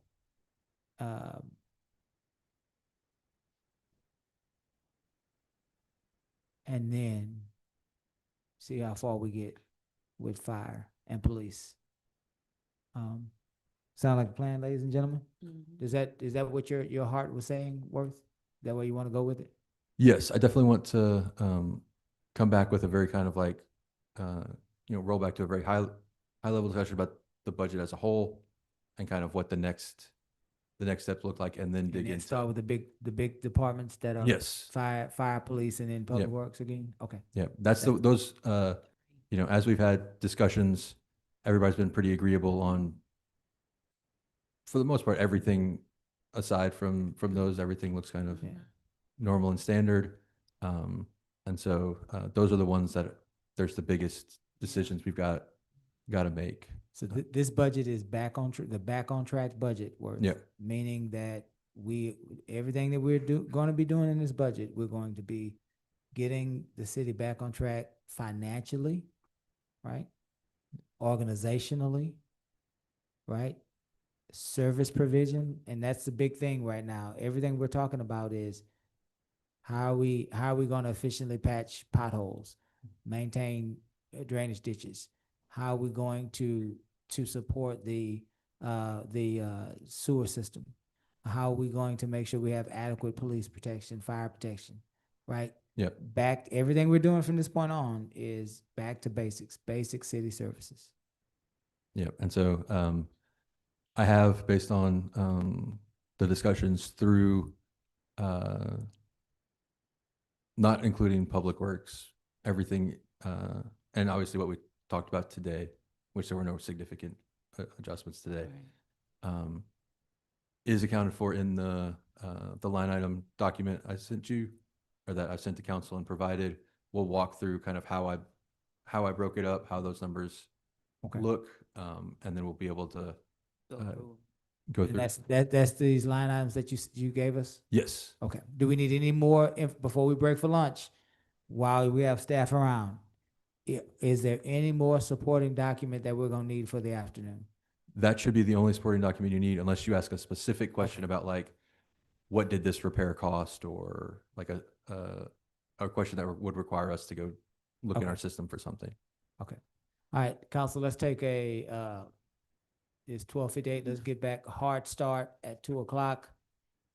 So we can get into this. We stand in recess until 2:00.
Okay.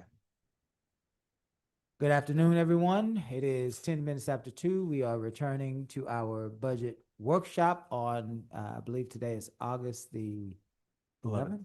Yeah. Is it the 11th? Okay, August the 11th at 10 minutes after 2.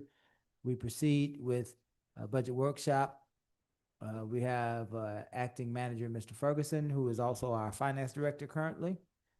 And he is proceeding now to an overall discussion of the budget. I believe we have some concrete numbers now. And so he's going to share that with us, as well as circle back to one of the items we had discussion about. Mr. Ferguson. Yes. So,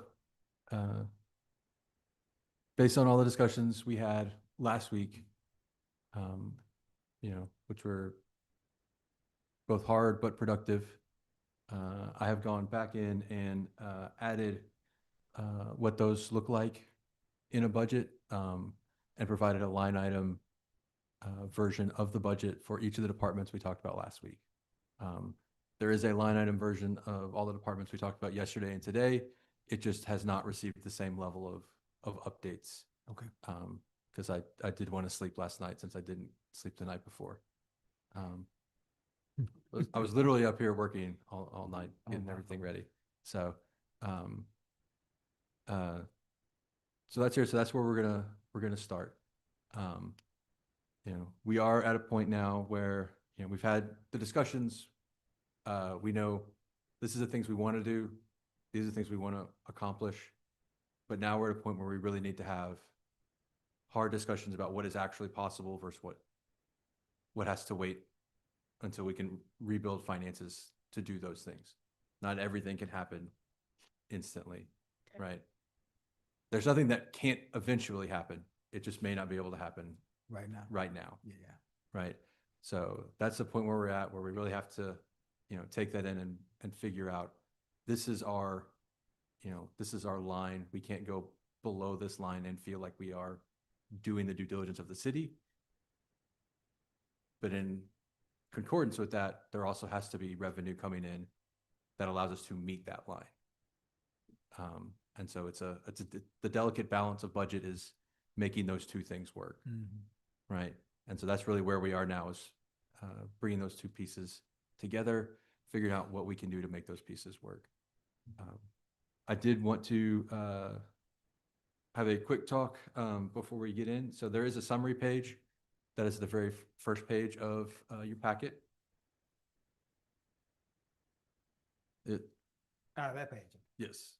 Worth, in this discussion, are you going to share with us what that number is? What the total revenue number is at some point? Yes, we're going to talk about how this page is set up, and then we're actually going to Gotcha. deep Makes sense. dive into revenue. Cool.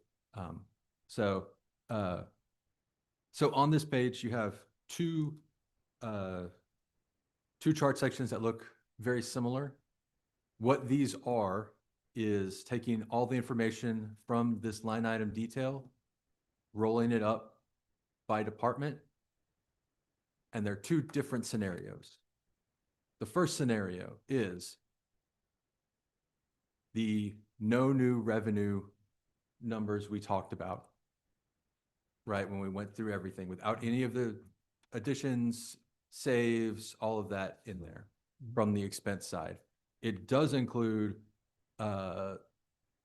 any required expense to generate the revenues that we've talked about generating, right? The ticketing, the traffic enforcement division for PD, code moving to a citation style from a passive lien style, billing, sending citizens to collections. All those types of things are accounted for that in here on the revenue side. What is not in here is adding the extra positions that we've talked about, the extra services that we've talked about, right? So it's bringing in the revenue from the things that can bring in revenue, and any cost that is required to do that, but not adding in all those positions back. And that lets us see what that total expense number would be.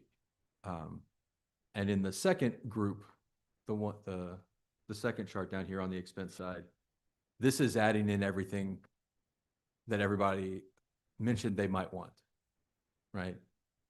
Again, Public Works hasn't been added back in here, but for all of public safety, this, I didn't know if you Yeah. did an updated. I haven't updated since last night because I'd already put all the public safety stuff in here from what I You originally. sent us something via email too, right? Yeah, Yeah. this is the same thing, right? Yes. Okay. Yeah. So on the second section, this includes, right, adding back in all those positions in the fire department, adding back in the positions we want to have in PD, you know, adding back in the code, like putting all that back in on the expense side, right? That's what this second one is. So the first one is yours. Well, it's the it's Right. no new revenue. That's what I call yours. Yeah. Okay, and then the bottom one is the changes that we've discussed. Yes. But, okay. And this is at the maximum of the level that you wanted those changes, Okay. right? So if you said you wanted 43 to 45 sworn officers, this is for 45, right? It took the Bottom? bottom one, yes, Bottom one. How many officers are in the top? 37 So- sworn. If I understand correctly, council, this top part is the same numbers that we've already discussed. Yes, this is, 39 cents. so yeah, this is the no new revenue, what the starting point. Roughly 39. Yeah, which is, yeah. And then the bottom part are our adjustments. So if we Yeah. said that we wanted them, I'm making this up, to go from 39 firemen to 52, it's gonna be reflected at the bottom. Yes, in those bottom numbers. Okay. So that's the expense side. And again, as we are doing the line item individual review, we'll talk about each of these and what those look like. The next section, and really where I want to kind of have the main focus of this is the revenue items are the same on both sides because we've already built in. There are two huge points on revenue that need to be made. They're actually both on this sheet as well. The first, and we talked about it yesterday, the amount of taxes that we're going to get for M&O is less because our debt tax went up, right? So that is a reduction in the amount of money available to pay for things from taxes. Property tax specifically. The second is I have been going back through past budgets, past what actually came in, and really, really trying to dive into this. Because the more I looked, the more I was less confident in the revenues of our past budgets, right? And so I have reduced significantly a lot of the line item revenues because there's no justification for the number that have been in previous budgets, given what we've actually been able to, like the actual cash that has come in. Okay. So those have come down, right? Well, let me say this. If you look at what code used to bring in, and we saw that from Mhm. like 23, 24, based on what they've brought in now, that's a huge drop. Yes, and some of that again is, you know, the game machines, the eight-liners, right? No, that was before the games. No. Oh, I've been on the council too long for that. That was before the game room. That was before that. If code is done right, which I'm hoping it will be done right or better, you should have a better revenue. Not, maybe not so much because you don't have the game rooms. That's $800,000 Yeah. gone. But at the same time, I think that shouldn't be so low if we do it right. yeah, That's all we I'm saying. did build in, you know, code moving to, you know, that With the police. ticketing But we're side. talking about the difference of almost $1 million all the way down to like 300,000. That's a big drop. Yes, You know what and I mean? So that's what, so I don't want you to go too far low. look, because- every number on here is a number that either I Let's feel look at it. Where, confident and justified in, or where is it? Show me. so they're all on, they're all, when we get into the line items, all the revenue line Okay. items are in there as well. Okay. But I just want to like make people aware of that. What that has also done, as I keep doing it, is we've gone from the no new revenue being a balanced budget to now not being balanced. Our expenses are higher than our revenue because we lost the 650 and then I have cut a little bit more revenue. So there is a gap at the moment in that would need to be filled either with extra revenue or with expense cuts, right? On the no new revenue side, there's a sizable gap. Sizable meaning what, how much? Well, as of right now, about well, so on the no new revenue, it's about 1.2 million. Now, again, I think there's room for some discussion there, and I feel like we can figure out something around that doesn't involve drastic action. Like we can Yeah. work yeah. through that. The getting everything number, which doesn't include, again, public works and some of that, is at 4.6 million. That's it. That requires something Yeah. beyond what we have discussed. So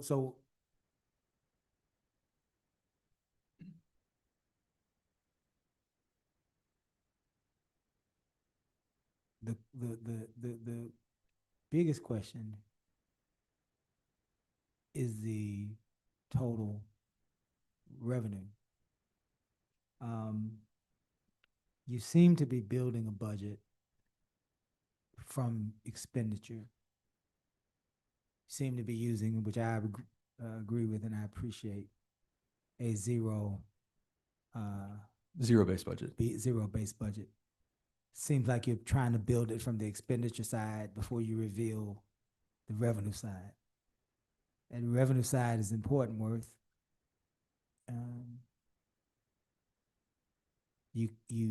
You're speaking about a no new revenue rate of 39 cents. But we know that there is also new growth.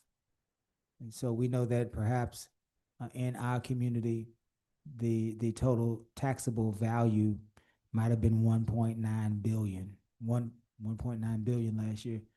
We know that it should be higher than that, right? And so the no new revenue rate speaks to whatever that taxable value was last year, but then there's new growth on top of that. And we don't know how much more revenue is generated from the new growth. We don't know if the franchise taxes are involved in the revenue streams, nor do we know if sales tax has been considered in these numbers. All of those are in these in the numbers. total direct revenue. They're all in those Okay. numbers.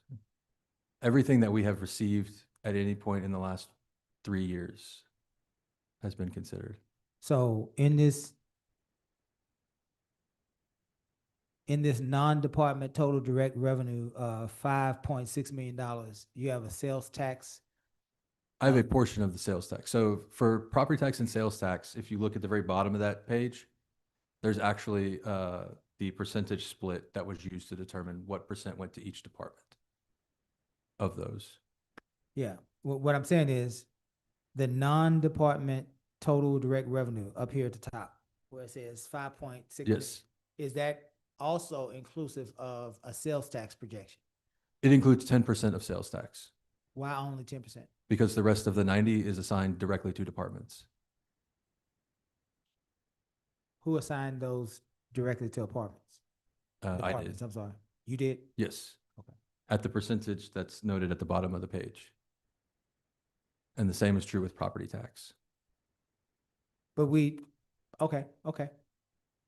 We would like to know what those numbers are individually. Like what They're included in the line items.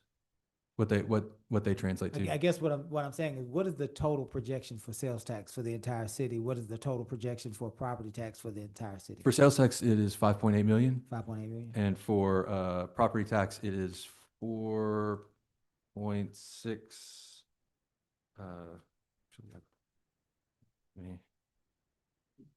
It is. I have it in my spreadsheet.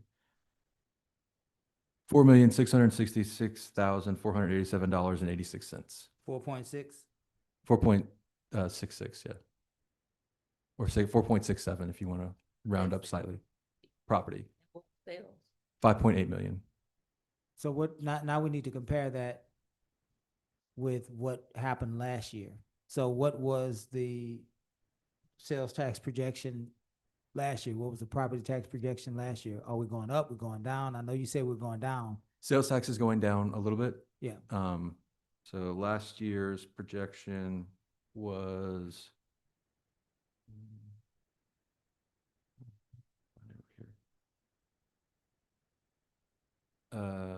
Last year's projection was 6.4 million, but we're not actually going to get 6.4 million. Okay. What was last year's projection for property tax and all property tax? And also what was last year's total taxable value? Because there has to be some growth. It cannot not be growth, right? We've had too many permits, too many homes being built, too many improvements being done on land for there not to be, and that's where you and I kind of ended our discussion last week, I believe it was. You were sharing this no new revenue rate, and what I was trying to say was, but that doesn't mean we won't generate new revenue, because with new growth and new improvements on property, you have higher taxable values, which generate more property tax revenue, is what I was trying to say. Where's the gap? There has to be a gap. We can't be just going backwards on property tax. I can see that you would go backwards on sales tax for a lot of reasons. Major road construction would be among those top reasons. But going backwards on property taxes when you have new growth and a no new revenue rate is something we need to explore to see how we arrived at that. So I did send y'all, I did not print it out, but I did send y'all the TNT, the Truth in Taxation worksheet, which is calculated by the county tax assessor and tells us what our numbers are. So on that form, the no new revenue rate is on top of page 4. It is line 27 for anybody that is curious. That is a direct calculation by looking at our total adjusted current year taxable value, which includes all growth, and our amount of prior year levy after adjusting for refunds. What page are you on? So Is it in our packets? it's not in this. Okay. It's something I sent to you email, and I can have somebody go print this out for y'all. And if y'all want a physical copy, if we can switch to the facilities discussion, I'll have somebody print it out, and then we can come back Which Yeah, one is yeah. it? to this. Which email did you send us? It was in my weekly, Okay. the weekly update. Worth. This is where this is where we're starting to get bogged down, because there's a fundamental alignment that has to happen.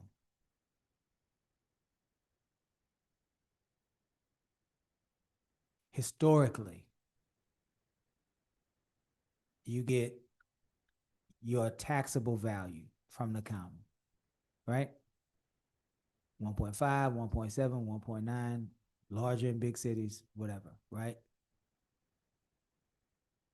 Somehow we are not connecting with the idea that, and I researched it also, the idea that a no new revenue rate is built on the total taxable value of the previous year and the amount of revenue that was generated based on that total taxable value. That, from our understanding, is the no new revenue rate. But at the same time, simultaneously, there are new homes and new values that are being put on the rolls. And that new growth is what makes your revenue continue to grow. And it seems like you're suggesting, and maybe you're not, but it seems like you're suggesting that all of the values, new value and existing value, come together, and then there is a hard stop, no new revenue rate that will generate the exact tax revenue that we generated last year. And that is simply not the understanding that we have had as council members previous. And when we research it, the idea is that new growth can provide new revenue, because new growth suggests that there are new services required or additional services required. So the state then understands that if there is a new subdivision of people, you may need an additional officer, right? Or an additional public works person. So you have to grow if there is new growth. And so I think that's where I'm trying to get us to what is the total amount of revenue that will be generated, so that then we can understand it better. You're building it from zero base, which is excellent. Now we need to see what is the total amount of dollars, right? So that we can be able to see that, and make some decisions from that, if that makes sense. We know the bills. We got light, we got water, we got gas, we got childcare, health insurance, life insurance. But we need to know how much we're making on our job. Do we have Social Security? Are we on disability? How are we getting the money, and how much money is it? If that makes sense. Yes. So I think that's where to help you with the next part of this, which is you're getting ready to get into what stays and what goes. Well, how much do we have?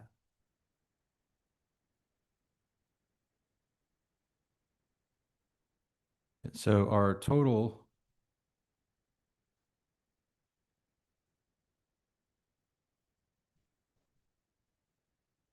our adjusted current year taxable value is 1,834,801,700.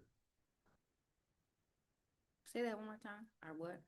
Our adjusted current year taxable value. So that's after taking out all expected reductions from appeals and all the other parts of that.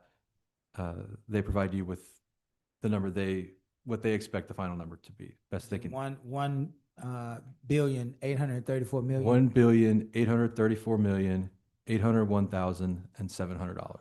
So here now, okay. So that number is going to be different from last year's, right? It is. So what was last year's? Last year's was 1.7. If you give me a minute, I can. And this is where we're trying to get you to help us, because I know you're getting ready to say 1.7 something, and that is in those two gaps. That's where we want to see where the growth is and how much we're generating from that growth. Yes. So it is important to remember that council did make last year's tax rate 41 cents. From 39. Yeah, it was 41.8501 cents was last year's tax rate. So this year's no new revenue, which is intended again to bring in the same, reduces because of the growth and increase in value. And so this year's no new revenue is 39.8957. There are two types of new growth. I think, yeah, I'm glad we're having this discussion, because I think we're starting to understand each other.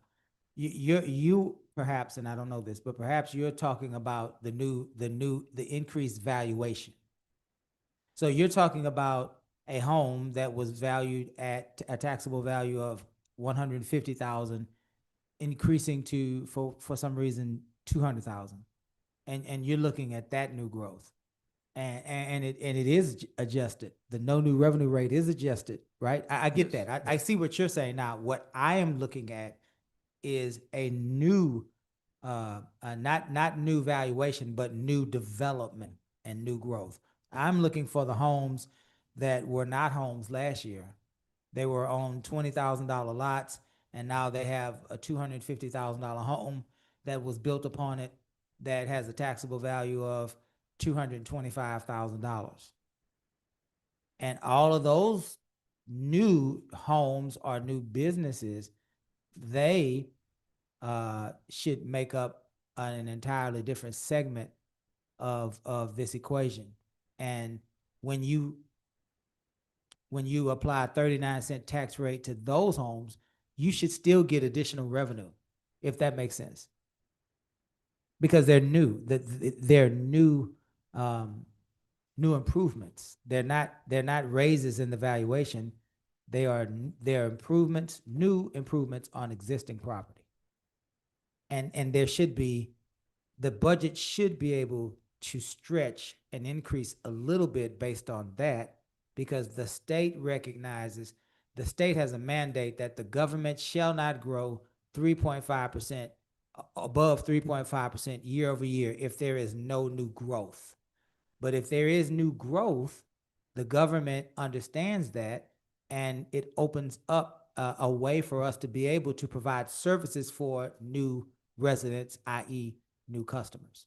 And that should give us room to increase the budget, the financial, the fiscal revenue.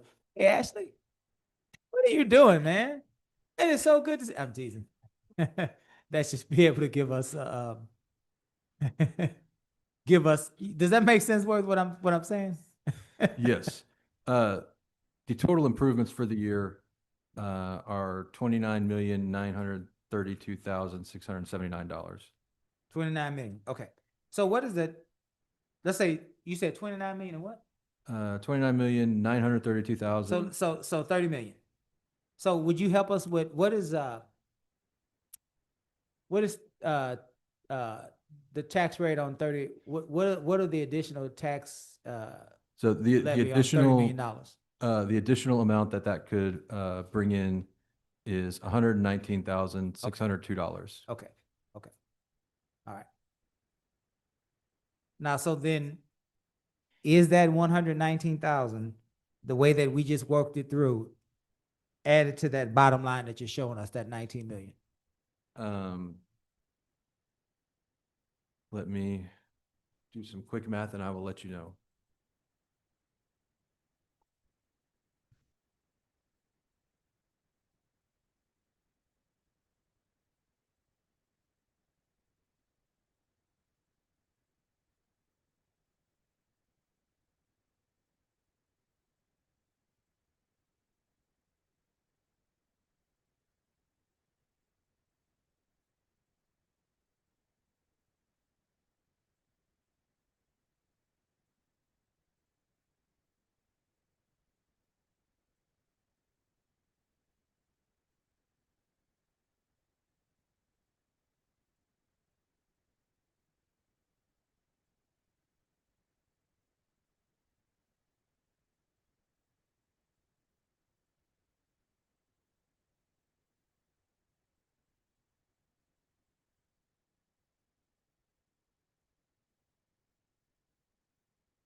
Sorry, it takes No worries. a minute to figure out. You're fine, You Worth. waited on us all morning You're for doing a wonderful job, Worth. You're doing a wonderful job, bud. Waited on us.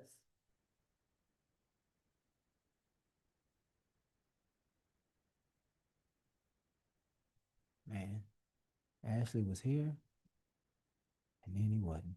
Like the wind. He's gone with the Blew wind. in.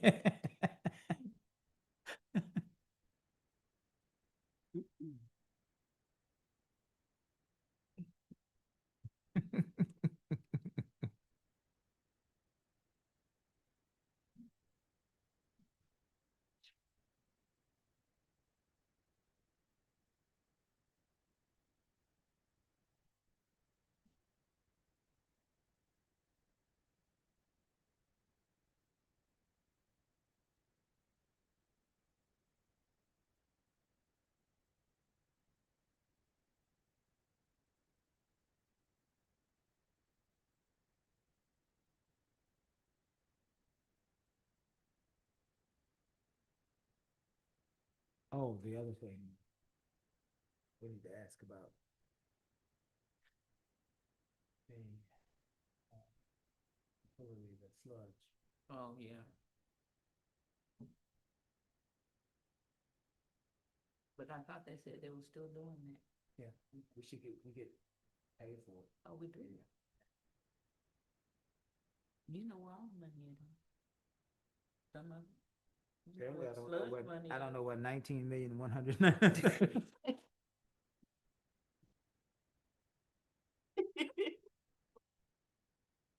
Let me rephrase. I'm missing 19 million. For a few coins, so let's reduce that. We gonna go from the money to the coin. To the coins. You know what some coins We are. go home tonight. All four of us got a couch when we go home tonight. We're gonna go to that couch, we're gonna take the pillows out, we're gonna dig in the side. We're gonna bring it to Worth. Right?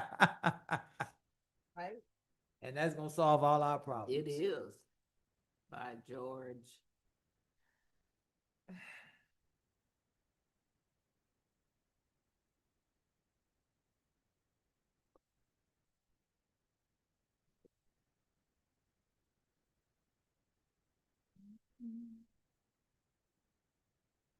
That Layla say y'all be doing too much for her.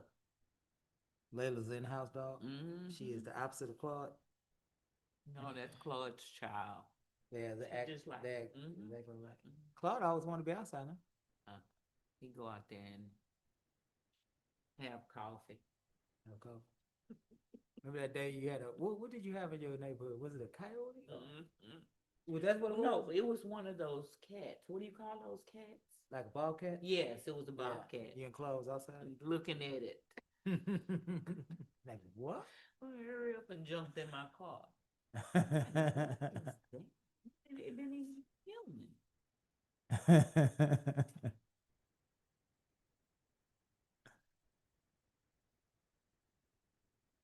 All right, so, recalculating based on everything, the number we have in the packet is actually a slight overstatement.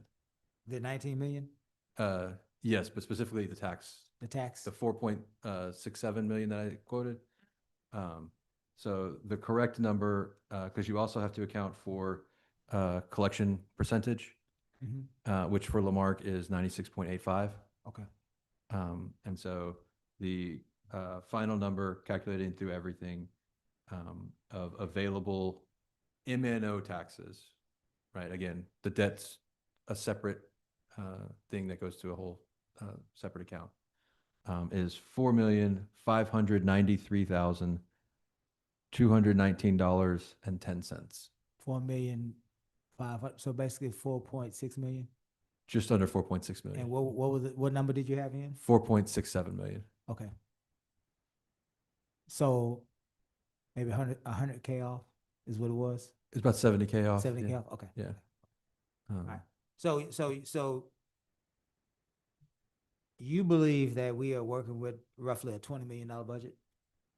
So, yeah, I believe that based on multiple years worth of history, let me find my spreadsheet again, that the city has over the last 2024 and 2025, when you actually look at the revenue that the city has gotten, specifically for the general fund, Yeah. right? We brought in $18 million almost exactly in 2024.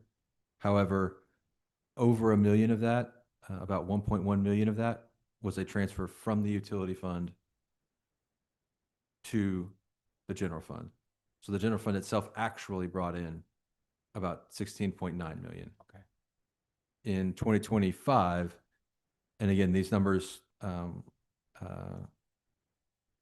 might change ever so slightly, but they're very close.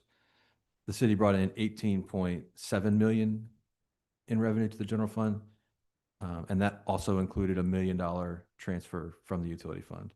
So they really brought in about 17.7 million. What are the $1 million transfers for again? I believe they're to make the general fund look better.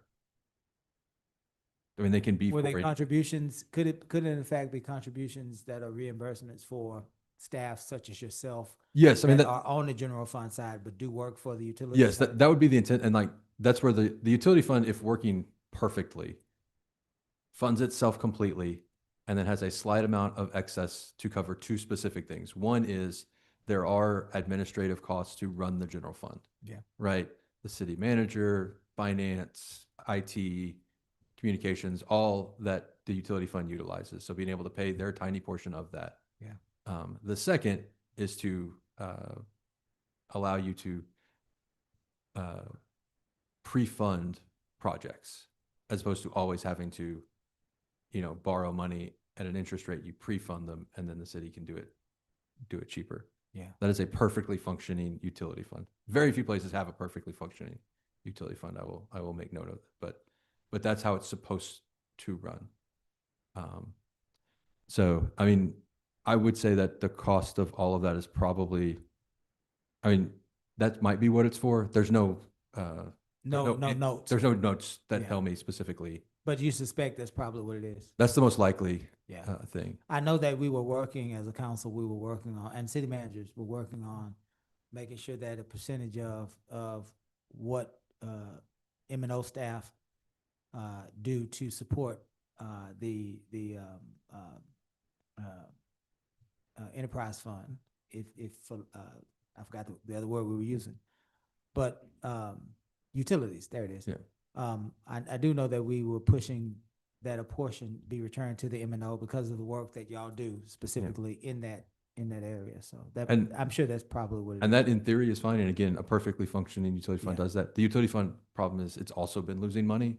And so transferring from something that's also losing money is just bad. Doesn't really solve the problem, Doesn't- just yeah. moves it. So, but actual revenue generated from just general fund activities has been between upper 16 million to, even if we want to be generous and say 18 million.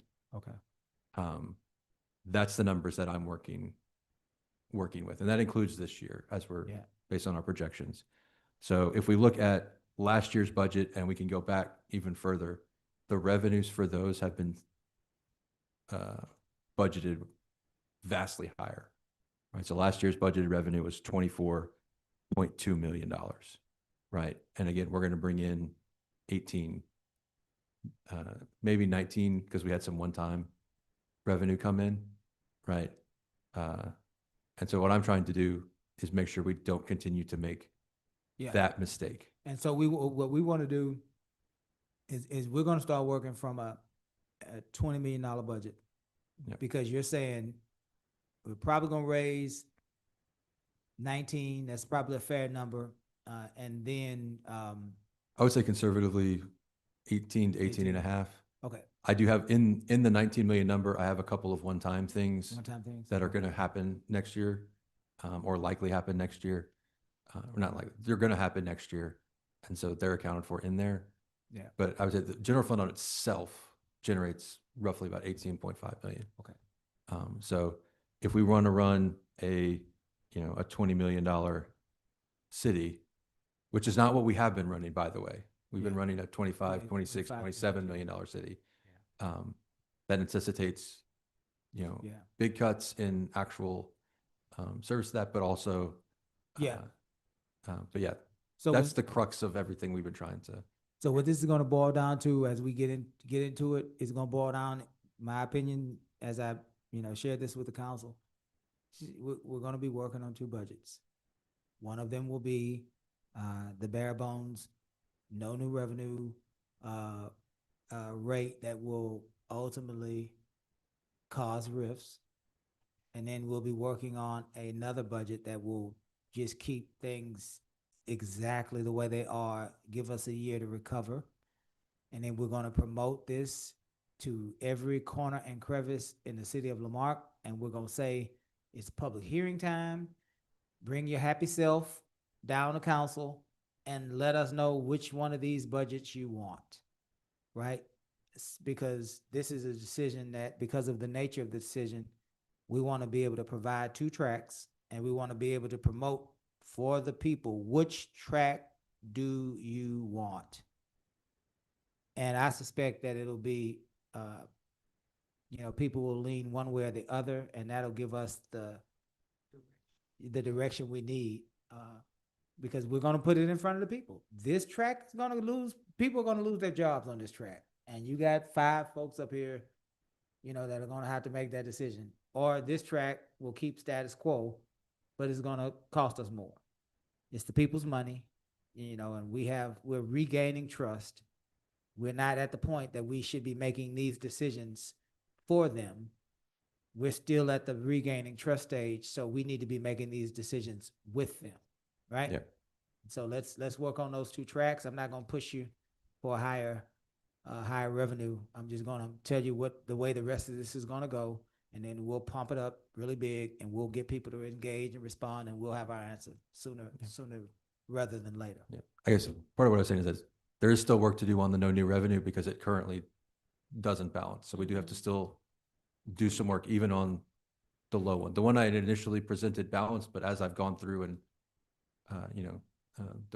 the less taxes and then actually further kept reducing revenue as we really dug in. I've worked with all the different departments, like talking about like, what is really happening here? What does this actually look like in practice? Not this number that's kind of been carried forward over the years, right?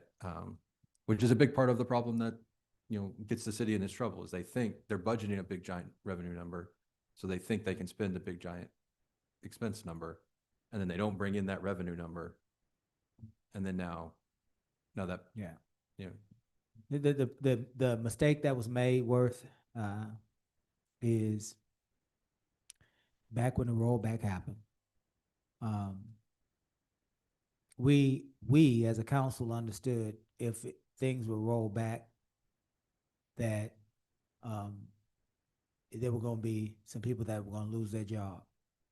When the rollback happened, I believe that there was so much of a concern about safety that was delayed, and it never happened, right? I mean, rightfully so. People, as a council, as a staff, we were trying to keep people safe, right?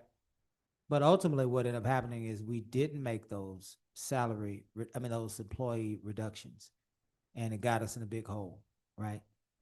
And so at this point, again, I think we're making progress with the community. But this time, if we say that we are going to cut people, we're going to have to cut people. Even though we didn't intend not to cut people and we were trying to keep people safe, the result of that was, obviously the hole we're in. So we can't do that again. Yeah. Yeah. Oh, I thought you were going to say something. Let's get into it, Worth. all right. Two budgets, 2 tracks. Yes. Let's start with the lower level right now. All right. So I actually think it'll be easier to do both levels of each. Okay. department at the You same lead the time. way. You lead the way. But before we get to that, I did want to do the discussion on Oh yeah, I'm sorry. facilities. Yes, sir. Yes. So, very quickly, there are a couple of things that we have already put in place, or are working to get in place.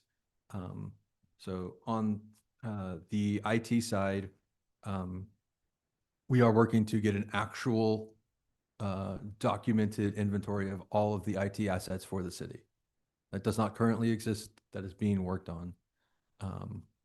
Then as part of that, we're also finding out dates. We're establishing who has the device, right?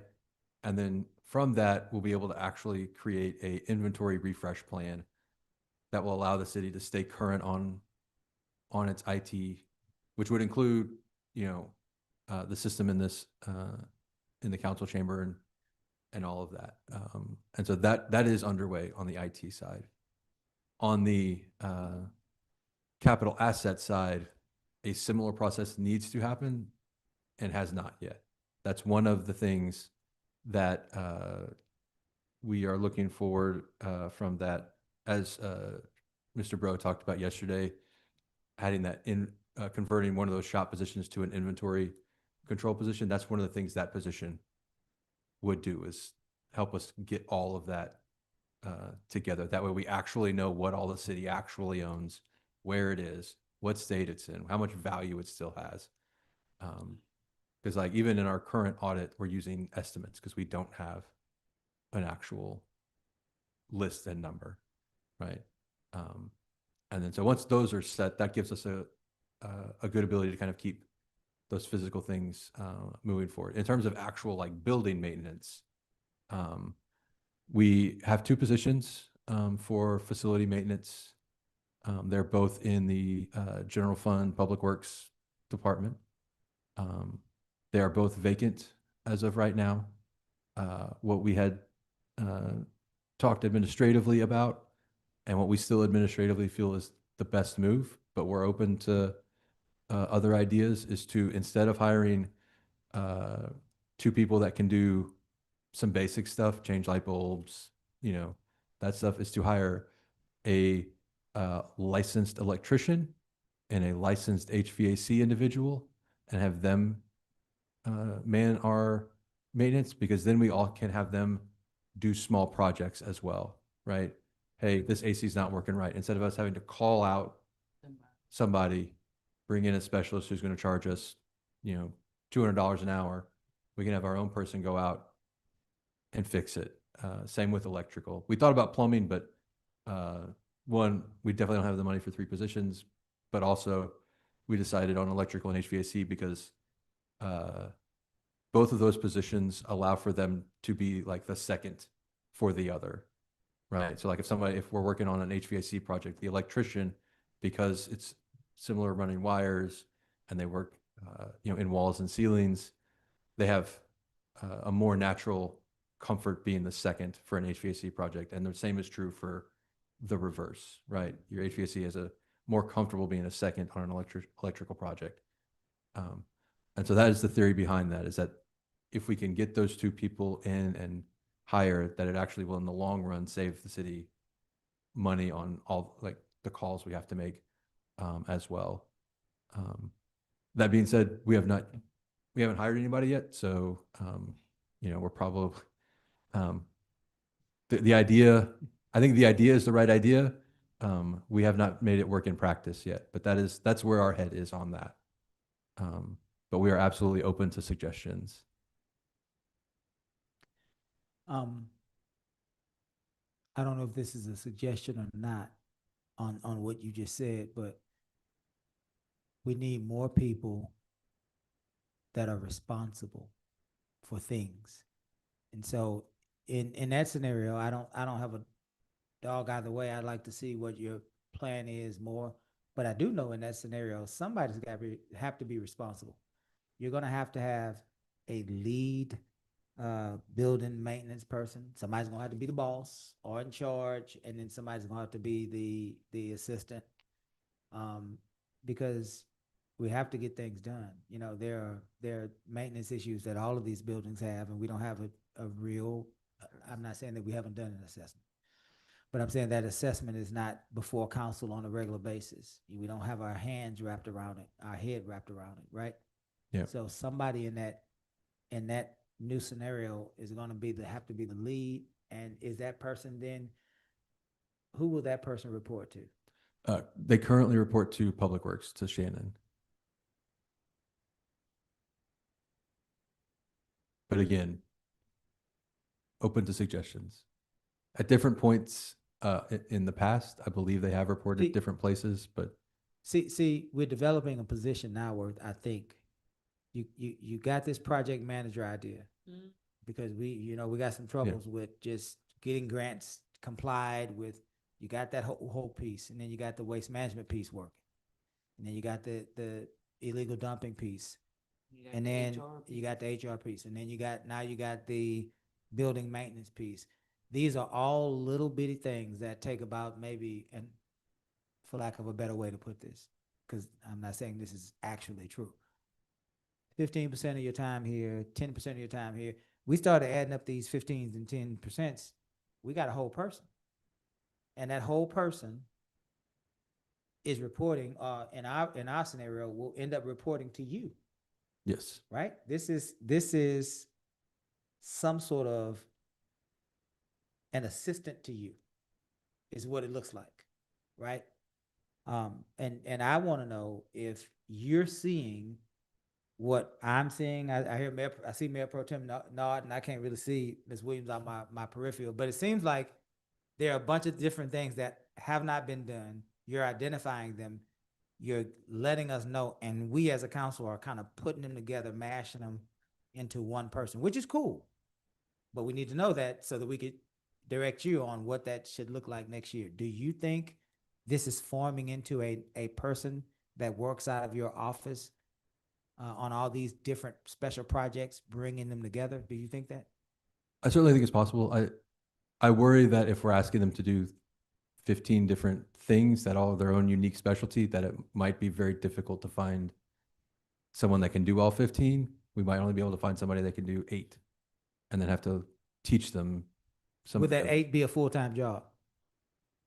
Almost certainly, if one of them is grants and contract management, That's a full-time job. that in itself, especially as, I know we haven't talked about it much, but, one of the things we are looking to try and do is reach out to companies that, are grant partners, and try and expand our grant base beyond what we currently do. We have not done it now because we can't handle more, right? We don't have the bandwidth to bring on other projects like that. But that is something that is a goal that we want to eventually get to.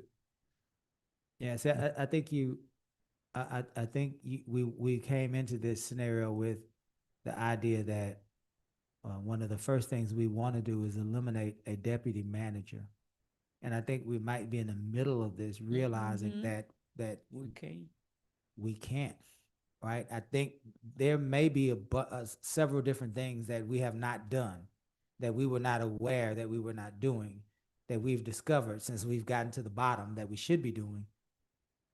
And you should be, it should be a direct line to you, because these are things that people get furious with us about. Yeah. So that person should be in your office, a phone call away. Hey, Mr. Ferguson, hot off the presses, so that you could then in turn, hey, council, this is what's happening. This is what we're doing in some of these areas. So you might end up with that position that you're working on being expanded into a position with more responsibility. I think that's probably where it's headed. Yeah, again, I think that's different than what the current The deputy yeah, position is, yeah, right? And I wouldn't call it a deputy, because Yeah, deputy yeah. is sort of like, what I helped Miss Holly with a lot, and Mhm. like we're, yeah. actually like administrative duties of the city. It's like some sort of executive level Yeah, but a different, without calling it a deputy. yeah, the names that you said yesterday that I've written down are good examples, but Yeah, yeah.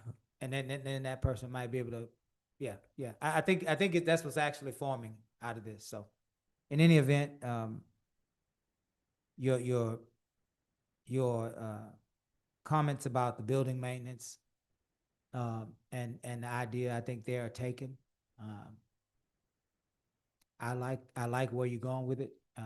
My only response to you was they need to be supervised, and I think the result of that is what we're talking about. So we're on the same page as far as I'm concerned. Council, It's what are the we same. thinking? It's the same for me. Same? Okay. okay, yeah. So we'll take that back and work with that. And we talked about yesterday, because I know Ms. Williams was on the Zoom, and I know that there was kind of difficulty. But yesterday we talked about community development manager, Yeah, neighborhood so- services director, something to those effect, right? Yes, I've got it written. Community development director, or a neighborhood outreach director were the two names brought up yesterday. But I feel like as we continue to work through this, I'm sure we'll kind of Yeah. It'll further work out. crystallize what the idea about that is, and then we can bring that specific goal Yeah. back.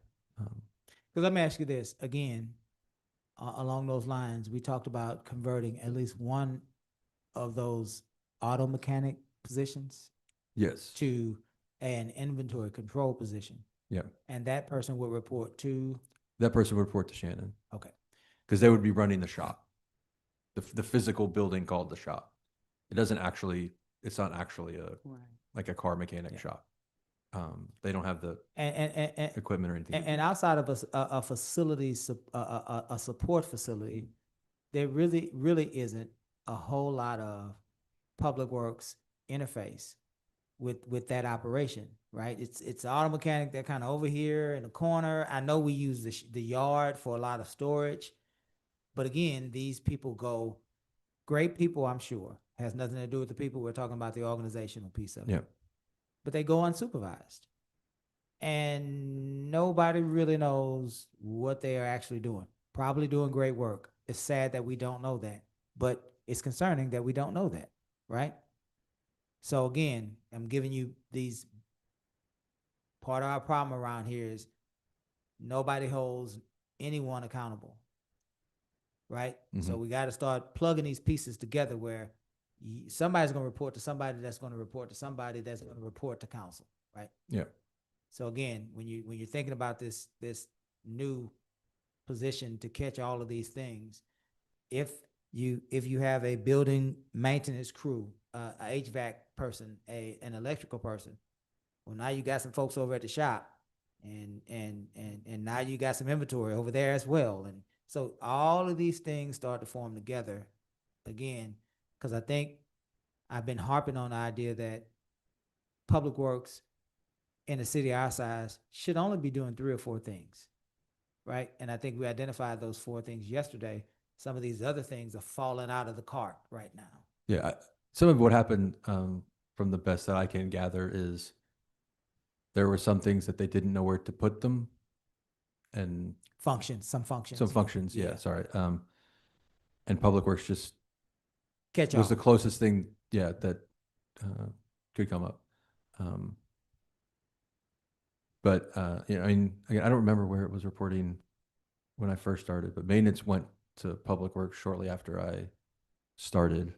But they started somewhere else, and I think they've bounced in years past. But yeah, having somebody that has a good idea about all those things and can plan projects better around, like, hey, we know we need this upgrade at this time because this thing is coming in 6 months, and so we need to do that, and can kind of better plan.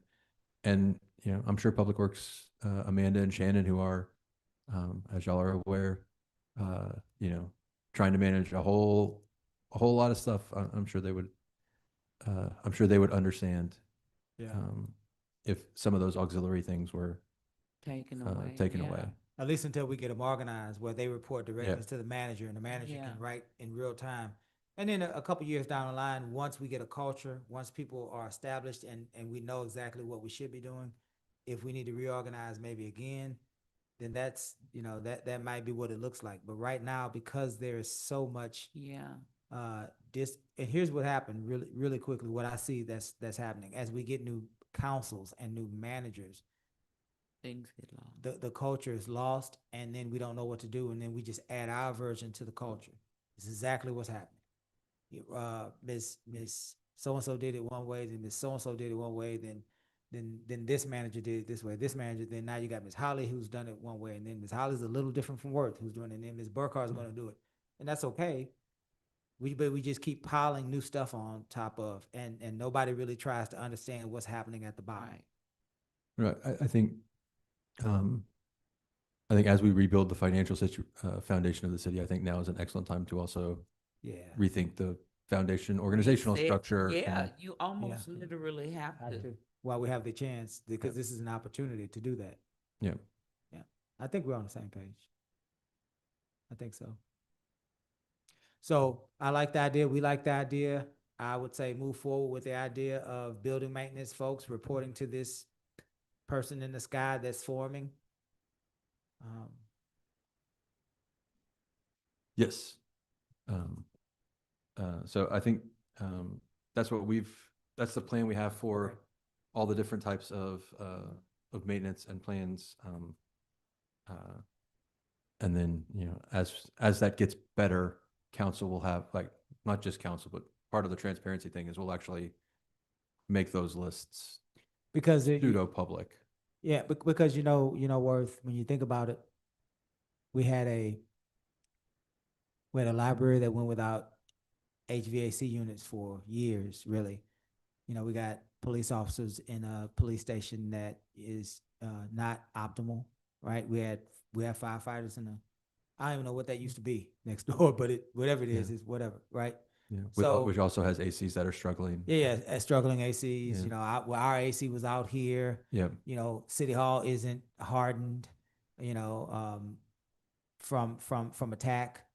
So our ladies and gentlemen in the front that are working and facing customers that just walk in out the blue are, so there are a lot of facilities issues that have been overlooked simply because we didn't have a person that would be able to provide regular reports to the manager, that would be able to provide a regular plan to the manager, so the manager can then, share that information with council and work with council to get the resources to resolve those. And so we're behind on a lot.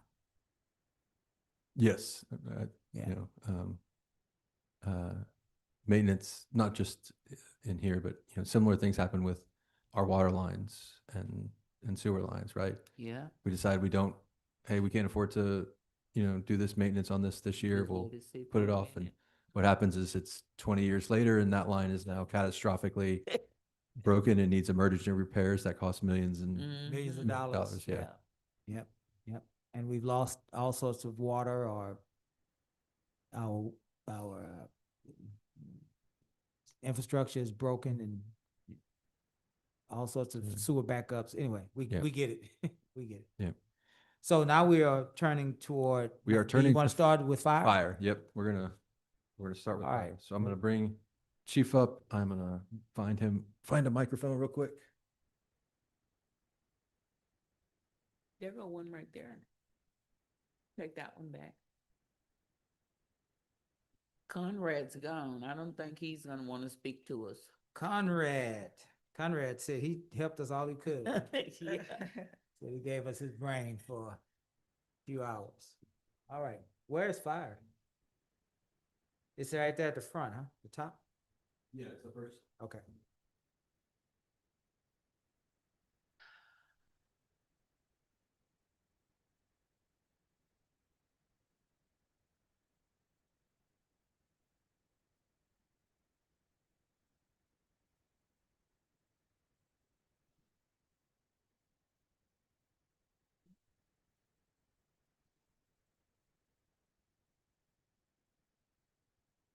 All right. So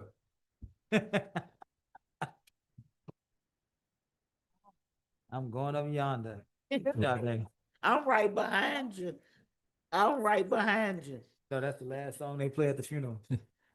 So, want to quickly go over what you have in your packet in front of you, so everybody has an understanding of what it is they're looking at. So the first part of the packet is expenses. So we have expenses first. Okay. Then it's revenues. We'll talk about those revenues in just a second. Okay. For departments that actually contain multiple things, they're all kind of put together in the packet. So for example here, this includes fire and EMS, but it also includes emergency management.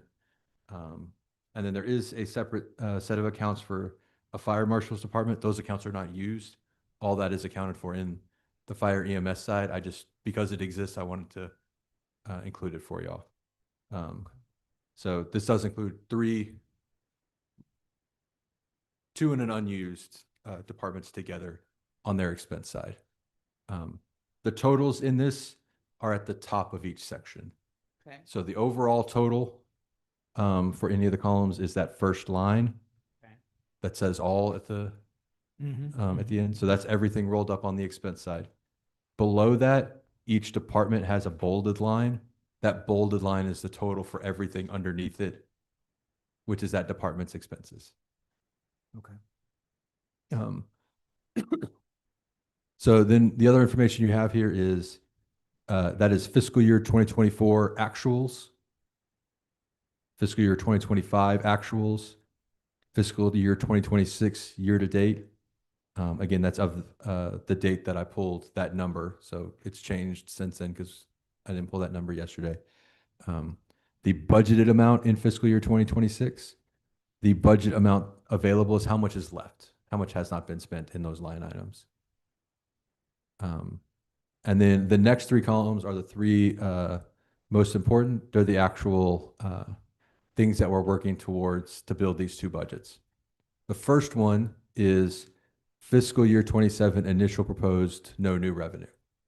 That's our no new revenue budget, right? So when we're working on that budget, that's the column we need to look at and focus on. Which one? I'm sorry. Oh, NNR? What's Y- the yes, NNR? yeah. Okay. So again, the no new revenue is going to focus on that line specifically. Okay. The column next to that, that adjustments per budget workshops, this is where I added in so for fire, for example, right? The no new revenue cuts to 12 positions, 9 people, 3 vacancies. I've added back in those 9 people in that adjustment column. Okay. And then the column after that adds both the no new revenue and the adjustment. That's where you're getting your keep full service budget. Okay. So that's the column we would work through for that budget. Okay, I'm sorry. I got the FY 27 budget adjusted, and you say the column after that? So, oh no, so the adjustments per budget workshop, I got that one. That's yeah, us. that's me This is ours. that's whatever was Today. added back, Okay. right? And then the column after that is the total of Okay. the previous two, right? Got you. The no new revenue plus what was added back. Okay. So from a budget perspective, as the mayor was talking about building two versions of the budgets and letting residents decide, the notable columns that we'll want final numbers in are that of those final 3 columns are the first column, which is the no new revenue, and the last column, which is the adjusted. Okay. Yeah. Okay. And then real quickly, right. No, Oh. go ahead. On the revenue, in this case, it happens to be, if you flip the page, they're not all split like that. If I can fit them on one page, they're all on one page. For the revenue, the way this is working is if I can tie that revenue to that department specifically, Okay. right? So as an example, for fire, we've got fire code plan review, right? The fire department is doing those reviews, so the revenue generated from that, I'm putting in that department. Okay. That's not actually the way the accounting system is set up, but so it's easier to kind of see who's generating what. That's what I've done here. And then the last 2 lines are their percentage of our sales tax and their percentage of our M&O property tax. Right? We talked about how I put on the front page, I assigned every department a percentage. That percentage is what's used to give them these numbers for that. Fire department is currently set at 25%.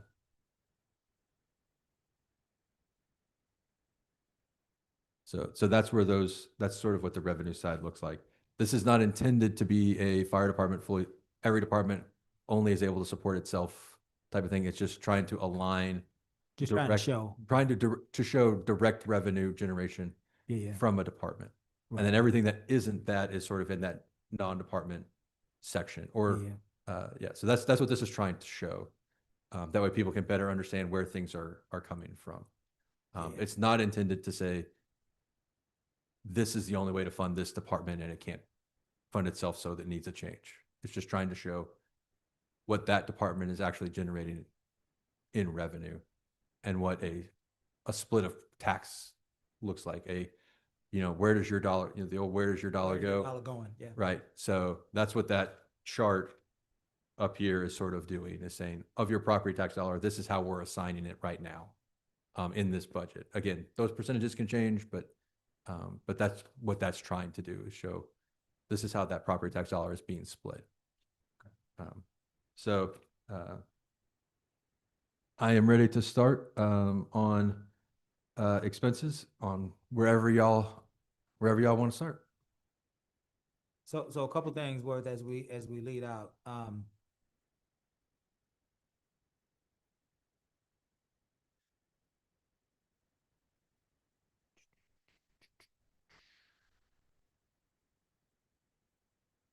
certification pay? There, I will make a note about certification pay. For reasons that I don't have an answer for yet. When we switched to NeoGov, again, another one of those weird NeoGov things, it switched from certification pay to public information office stipend, or office stipend. Mhm. So that line is actually just certification pay, their certification pay from January to now. So if you want their total certification pay, you add those two lines together. So when you, I guess my question was, you, adjustments per budget workshop, there's $100,000 added to is that certification pay? Yes. The adjustment? And what was that 100,000 added for? So if we're cutting 12 positions, we're cutting down. So right now, they are. Oh, if we keep the 9 positions, then It's we adding also. certifications back Yeah, to yeah, I those got you, 9 I got you. positions. Yes. So that makes up the, Yeah. okay, I got you. And I'll just point out that that gets close. Like, not every firefighter has every certification that is afforded to them in the collective bargaining agreement through the union. If we did that number, if we took what all certification pays that the contract affords those firefighters, that number would be somewhere around 600,000. If every firefighter got every certificate or certification pay, because that includes residency pay, bilingual pay, and Education. education, all those things. Not every firefighter has all of them. So we looked at what we have and how we were going to adjust it. So that number is based on now. So as these firemen continue to improve in their craft and gain their certifications, then that number will go up. But currently, that's the closest we can project to that number. Because if we just took, if we say we're going to 27 employees, which was what we would have left after a 25% cut, and multiplied that by the maximum number of certificates or certification pays, it comes out to $600,000. Yeah. So they're going to earn about a little under about 275 roughly this year. Maybe it'll end up at 280. So the expectation is that as people continue to get certificates, that we would end up about 300 next year if they kept the same number of people, which is where the 200 and the 100 come from. Can you find, think about this, Worth. The knee-jerk reaction is gonna be no. And I get it. Do you think we can find the money to save 9 firefighters? The way to do that, I have thought about this.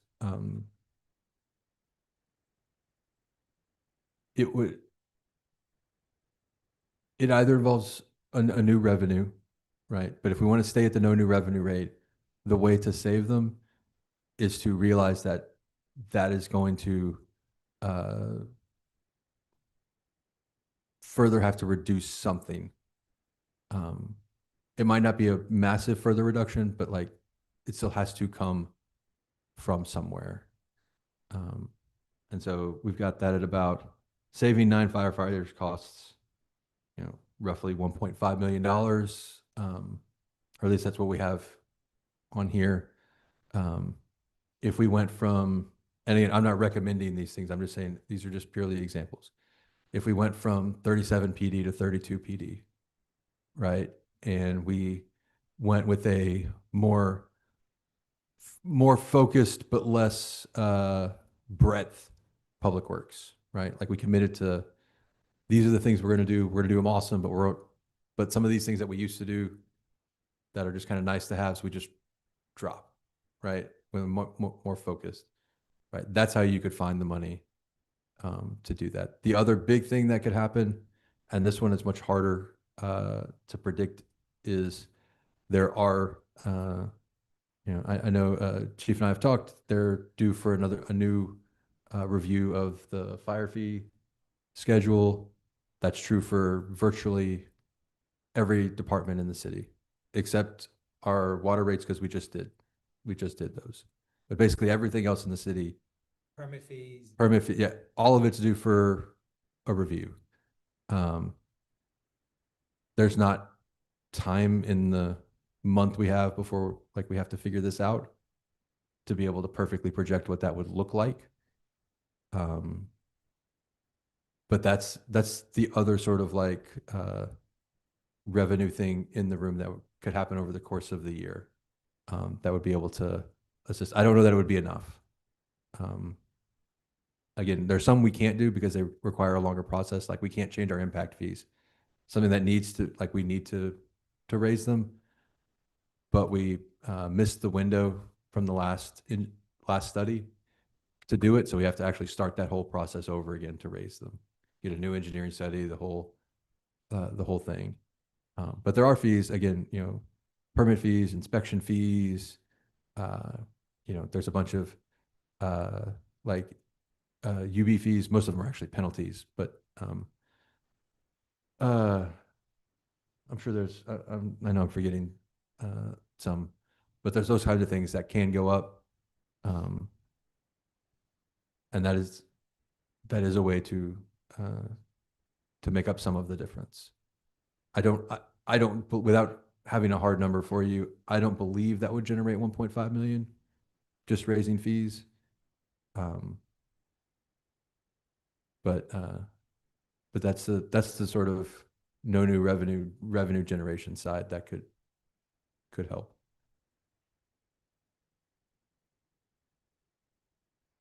Okay. But otherwise, you would have to cut some of the others. I think we should also really confirm how much money we spend per firefighter. I think that's important. A real world kitchen table number, because one of the questions is going to be, and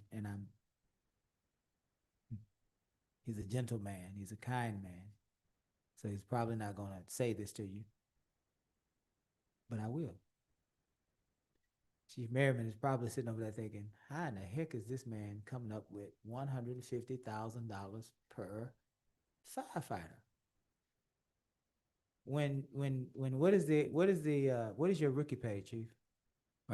61. $61,000. We know he got fringe, and Worth, you know me well enough to know that when we go back and forth and things like this, it's really to pick your brain, and so, of course, you're not taking offense to this type of questioning, but that's an interesting thing to be able to say as a chief.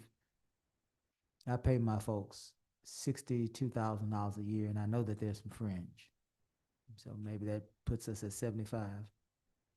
I'm a fireman. Maybe it puts us at 80. I don't know. I've been a fireman a long time. I might even get to 85. I don't think that he gets to 150,000 per person. So part of that 1.5 million is not just people. One of the things that y'all expressed was, ensuring that all the vehicles are running and maintained at at an acceptable level, right? That includes increases to training. It includes us being able to replace some gear that's out of date that we weren't going to replace in the no new revenue. So it's not just tied You're to. adding all these other things. We are adding the other things to meet the expectation as I understood it, which was we want a fire department that is safe and functions, and vehicles that are going to be on the road and not in the shop and everything. So that is part. And you're breaking that down per person. No. So what we did is what I did is the first section on that is just the people. But I mean, when you say that you're gonna need to find $1.5 million to save 9 people, you broke that $1.5 million down into 9 people, right? So you could save the 9 people without adding in probably, and I don't salary and fringe. Yeah, so salary and fringe. How much does it cost to save 9 people? it costs.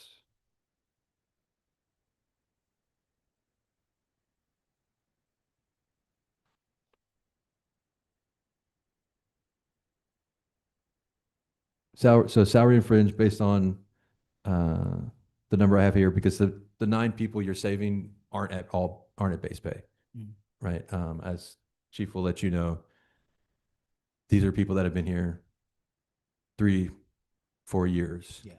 right? So they're at high Been here a level. few years, but still at the bottom of the seniority chart. Yeah. Yeah. Nine, if we have to cut 9 people, counting the 3, if we have to cut 12 people, like the seniority list goes all the way up to a firefighter that has dedicated 3 years of his life to this city. Yeah. And so, they've gotten pay increases and other Over things. the years, yeah. The number we have to save them, which might be a little high, is about 1.25. That includes salary, certifications, longevity pay.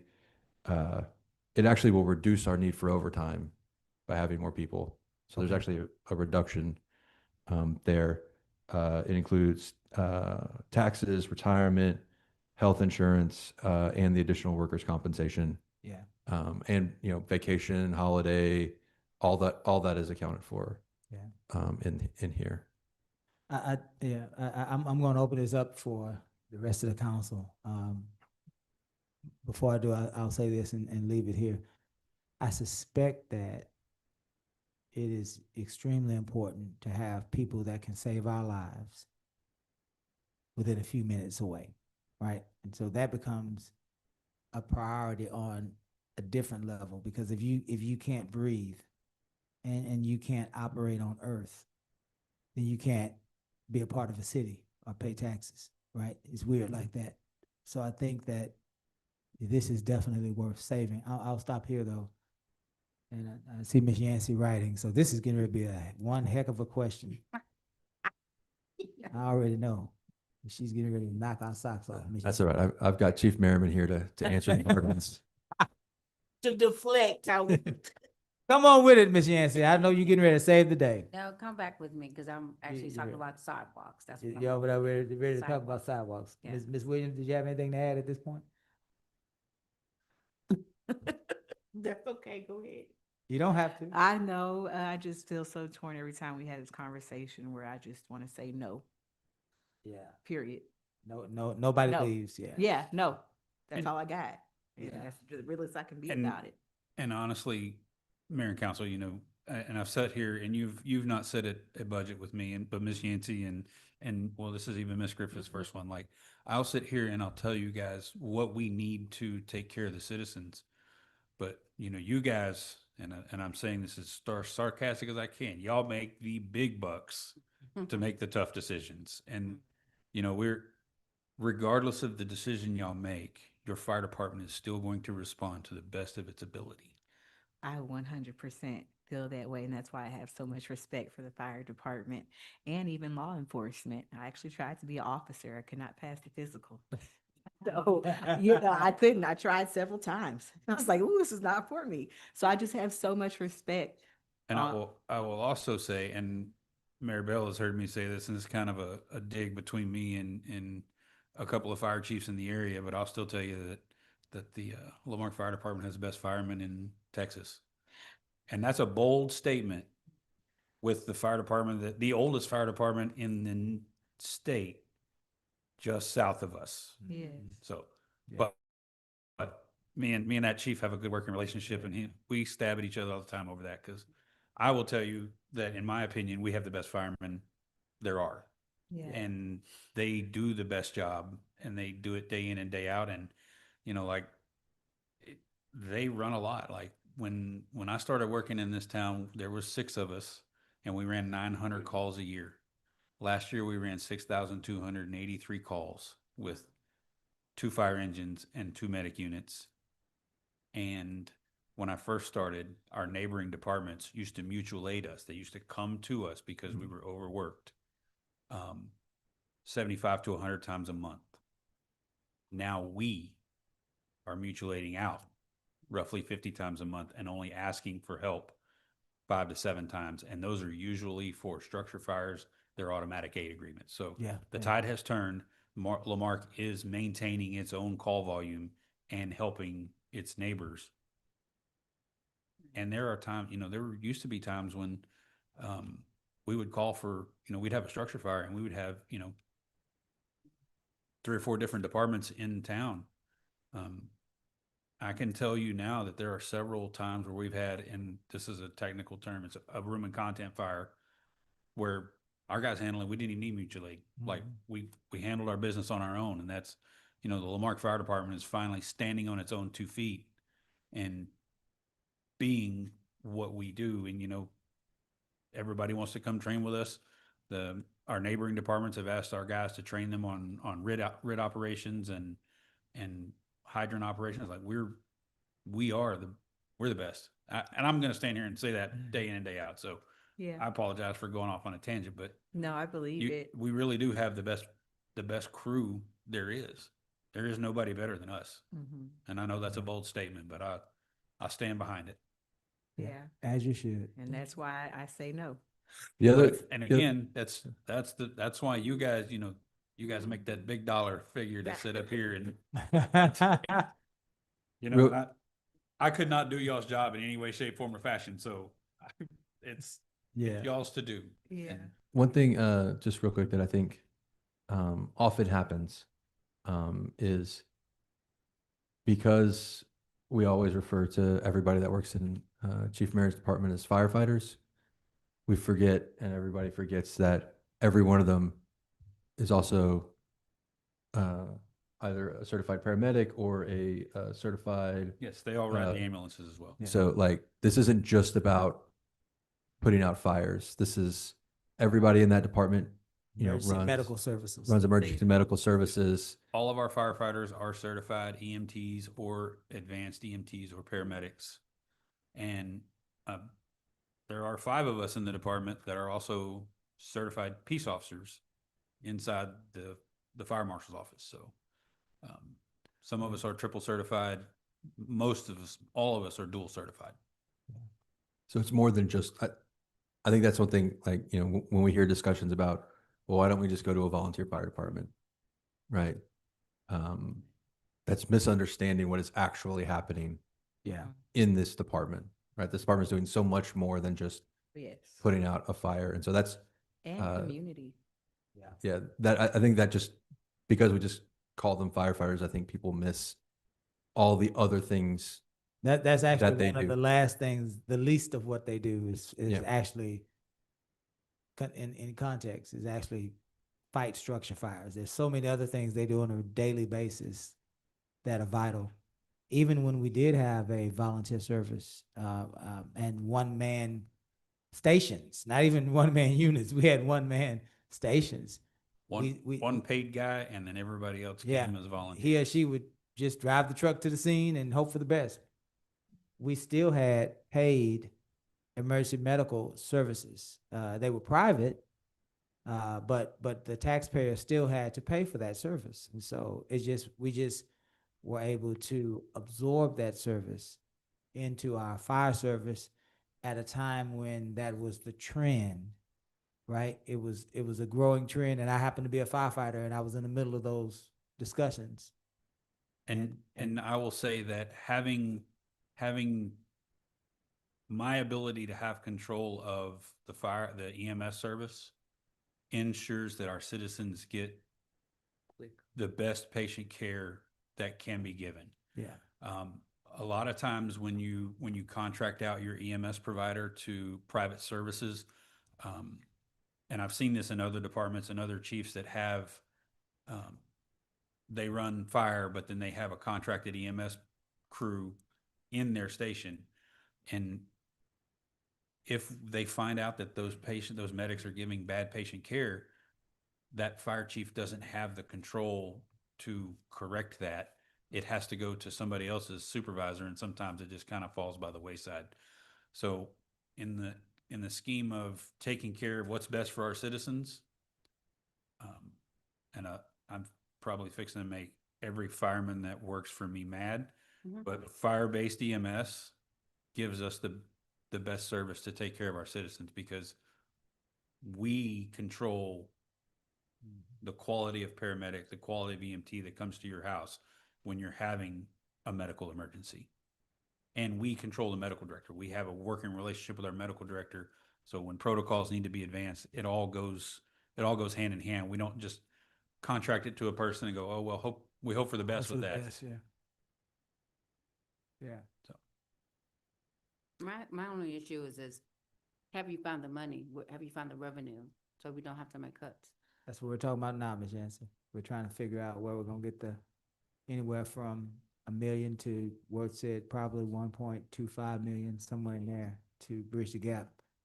Part of it is, he mentioned possibly looking at fees and raising fees, permitting fees that fire service, EMS service charges.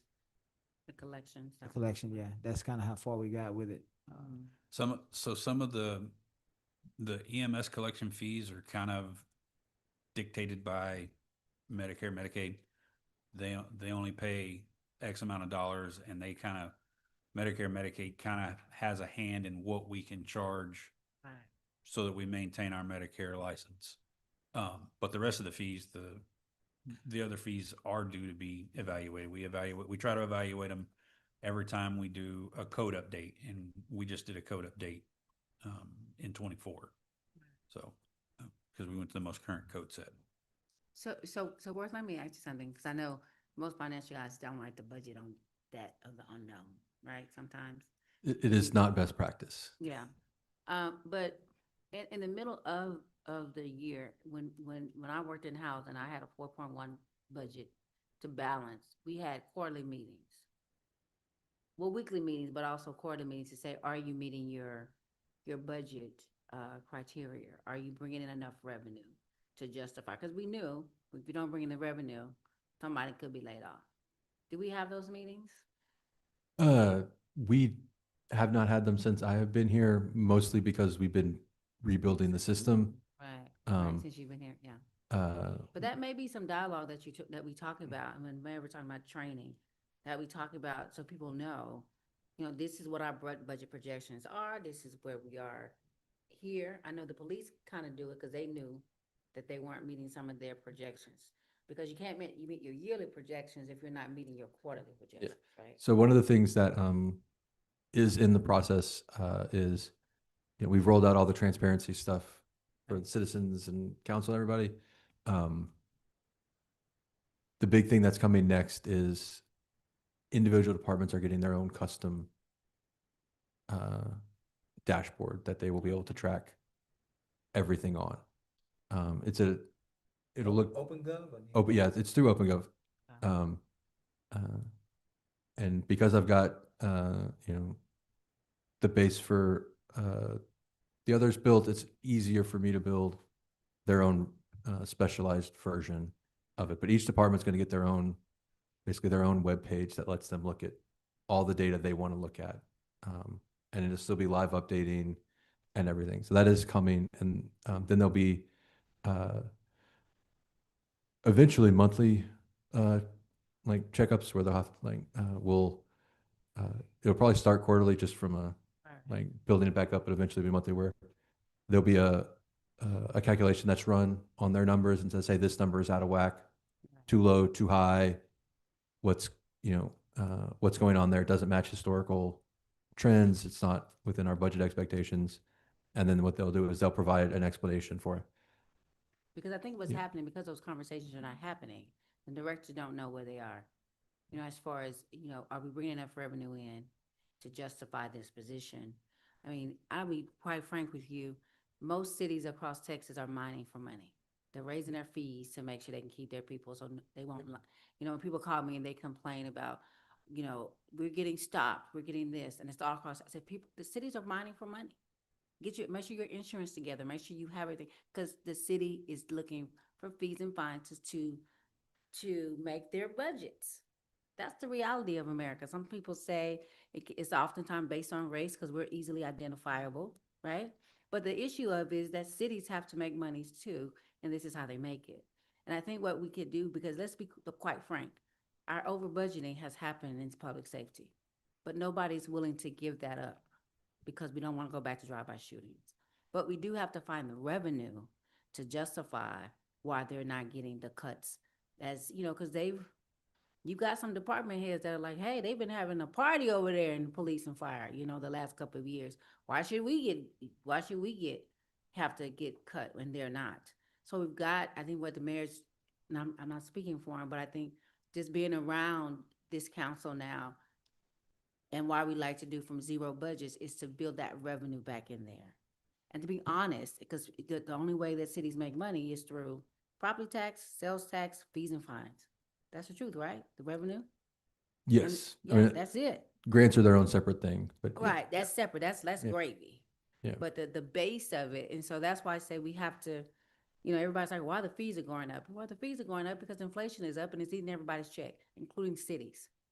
And so that's why we're like really begging you, find the revenue so that we can keep people working. And so that we can maintain that, the goal. And I know you have to say that we're trying to build our savings Yes. account back, but we also want to maintain safety too. How do we do that? We got to find the revenue. Yeah, I will say, and it is in this, the line items, the reserve and the emergency. This year we are putting in less than a quarter of what is needed to allow for a little bit more wiggle. I've already sort of built that in. Because you can make a lot of money in code, especially if it's done right, as far as fees and fines. Yes. Now some of that depends on the judges you have and, you know, how they do their part. And then I would always caution in a first year that you don't want to overinflate. Again, that is one big thing that definitely happened in previous budgets. Right. Is that there was a lot of Over. overinflation, especially of revenue. I mean, yes, there was some overexpending of expenses. Right. All of that we can sort like, you know. Nobody was watching their revenue. But what the bigger killer, yes, expenses going over is bad. They were all providing service, right? So they're much easier to forgive and understand. The revenue being so far off is the real killer, and that's, you know, I know I try and harp on it a lot, but like we really want to make sure that But the software is going to help us with that. This $1 million, $800,000 software that we just bought. Yes, and that makes everything smoother. It makes transitions better. It allows people to do work quicker and therefore be able to do more things. It on its own does not actually generate revenue. Yeah. But to be able to monitor the revenue that's Yes, in, yes. but revenue that's coming in. That's what I'm talking about. Yes, and I mean that's part of why I've been able to go in and revise Right. so much, because again, like, you know, And I'm gonna be honest with you, I would like to know what the revenue is every council meeting, or at least once a month. What is the revenues that we have brought in? it is on. We do have the revenue on. That's the part that's on there. That's the It has both revenue and expenses. okay. And it's broken out: general fund, utility fund, and then everything else is And put it's together. done, and that's done. It's like if I want to go there today, it's up to date now. Okay. As of yesterday, yeah, As a bit. yeah, Okay. it updates overnight. Yeah. What software? OpenGov is the name of the software company. Okay. I want you to remember, we paid $800,000 of ARPA money. That's why I was wondering. That's why I was And asking. it's doing a lot more than just finance. It's also what we're moving to in code and public works and permitting and you know, some communication stuff and Is the code stuff in there yet? it's being built. The bulk of it is built in. The bulk of the permitting stuff is built in. I believe our goal was to go live September 1 with the OpenGov platform for development services and code, so that supposedly, and I'm not an IT guy. We all know that I'm not, but supposedly OpenGov has a more user-friendly interface on the website, so that more things can be done via hot links on the city's website. Right. I don't know how that works, but Yeah. somebody said They tell us all day long that it'll work once it's up and Yeah, running, that's what so they said when they sold it. That's what I'm trying to wait to see. that, Now, that's the- also what they said about our NeoGov system Right. that we have meetings with. And I can say that this man works like crazy, HR works like crazy to try to correct the NeoGov, the time clock issue. And I think the system doesn't function for those of us who work past midnight because it goes into different days. Shift work. Yes. Yeah. And I don't know that there's a time clock system that works well for the 48-hour shift that the firemen work, right. or when you clock in and then you clock out the next day because you're working Right. overnight. So So we have our building standards person here, David, and we were talking about demolition, and that's an area where we haven't we got a lot of revenue in. In the past, but I know in the past we've gotten more money in the demolition, so that's an area that we can do better, and that goes back to code, trying to increase that because we haven't been on our job with code. You're not getting revenue from demolition. That's just one area that I saw that was different. So, Yes, and I will say, my preference Mhm. is to, and any, if you talk to any budget focused finance person, they'll tell you, always assume less revenue than you're actually going to bring in. Always drop it by a hair. My preference is 95%. Others are 97.5, but always anticipate a little less because you never know what's going to happen. but you didn't get anything. That's my point. The last Yeah. 2 years. Yeah, I you mean, there's been a didn't lot have of things that, Yeah. aren't here. So that's what I'm saying. Once you get code right, that number will probably change. I mean, because basically, I don't think, David, I'm not sure how much we got, but it wasn't a lot as far as revenue for demolitions and building stand. I mean, it went like from, I think it was 36,000 to like 2,000. Yeah, it was low. It's a big difference. And all I'm saying is, I think once we correct some things, then that will give more money. Because you're going on 95% of a department that has been struggling for the last 2 or 3 years as far as collecting when it comes to revenue. The big difference. I mean, you're talking about a $400,000 difference in collections in one area. Yeah. So once we fix that, and that's the area with the new city manager that I would think that you guys would sit down and talk about, this is the revenue that must come in. It can come in if code is doing their job. When I'm sending out things to the constituents of District A, and they're talking about 2 things: code enforcement, sidewalks, roads, streets, drainage. That's all they're talking about, and code enforcement, right? So, and I just think if we're aggressive with it, like really focused on that can generate for you the $400,000 that it hasn't in the last 2 years. That's what I'm saying. That's why when he's talking about going back from a zero budget, we know what our weaknesses are. Based on the budgets from this year, last year, if you do a comparison study, you can see where the weaknesses are, and that's just one of them. That Yeah. I'm talking about to build back, so we don't have to lay people off. Yes, my fear on something like that is assuming we can get back to where we were at our best in 1 year with people that have not Yeah. done that is something that gets you in trouble. And so putting 400,000 in the budget because that's the theoretical. If you look at the numbers, you'll see it. I'm just asking you to look at the numbers. I'm not saying it's not possible. I'm just saying Yeah. budgeting that in a first Let's year. look at it. Can we look at it? Yeah, I don't, like we used to, we just kind of go. yeah. I think it's in code. Yeah, so You're asking him about the line item. Like revenue? line item for code, because I kind of want everybody to see what I'm looking at. I think it was under code enforcement on. Do you the have packet what page are that you on, you Ms. gave Yancey? us. code is Code 2 enforcement, pages, 2 full pages, front and back, flipped. code enforcement. Yeah, it's on its own.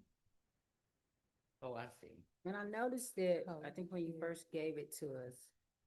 And you're talking about the revenues at the bottom is what you're looking at? Yeah, the revenues that I could directly tie to code were there. She might, Ms. Yancey might be talking about one that is in non-department.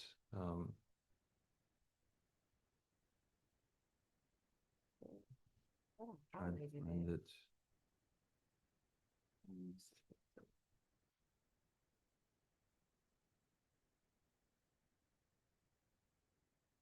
Would that be under code? I know it's not on development services. Why did I not see it? And which one was the issue? It was Kim? with Not it was- issue, but Demolition. Wanna say and what about it? the differences of payment. Oh, I cannot believe I can't find it. So if you flip to the very last page of the packet, Okay. demolition revenue is the second line. Right, so see how that's kind of gone down. Yeah, I've only gone back to 2024. Yeah, So anything, 2024. if there was much higher amounts It that there aren't was, on here yeah. because I only went back to 2024. Doing any demolitions? That's my point. They should have. Well, I know that there was, I think 3 scheduled, but I don't think they ever went, I mean, according to the agenda, there were 3 demolitions, but they never went through with them. They never did Right, anything. right. But it was something, it was another number that I saw though. That was So in- there's 7,800 here. For 24. For right. 24, And then he has projected for just $500. yeah, because 2025 and 2026 Yeah, have so little that I worry that we're projecting something that right, isn't there, right? yeah. Yeah. I'm Now, okay. again, if we, I'm sorry. Translate that for me. We're projecting something that's not there. oh, no, so because Oh, I'm sorry. in 2025 and this, so far in 2026, we have not been actively engaging Right, at a significant level. My projection for 2027 is the same. the same, Okay, right? Okay. If we change that and say, hey, we want this to be an aggressive thing, then I would figure out what that would look like, especially in a year one, right? When you're rebuilding a new revenue source, it never comes online at At the same level. at the same level as as it- peak. You as have it to ends. rebuild that. So I would come in with okay, this is what a peak looks like. This is sort of how long it takes to kind of build a program. And then I would budget in what that kind of first year of that build looks like. So tell me this, under code, what page is that? And this is the expense page for code. Expense and revenue is on the same page. code. Let's see. Code, Revenue is at the bottom. Right before Public Works. it's right before, yeah, I don't know what page number it is, they're not numbered. it's right before Public Works. oh, I saw it earlier. See where it says code? It says expenses 70,000. What is that for? Where are, It's right before the page before Public Works. I'm looking for her 70,000 where, That's under expenses. It's right after Public Works code on the back, kind of like on the back. And it says, it's 57,750 is the actual number. It's right before you get to the revenues. Right, the last line before, revenues under code. so the building demolition, Mm-hmm. that is, Is that that's expenses for $70,000? yes, that is us funding to let building and standards do demolitions, which we have not done the last 3 years. And we don't have to do this year. So say that one more time, that's for what?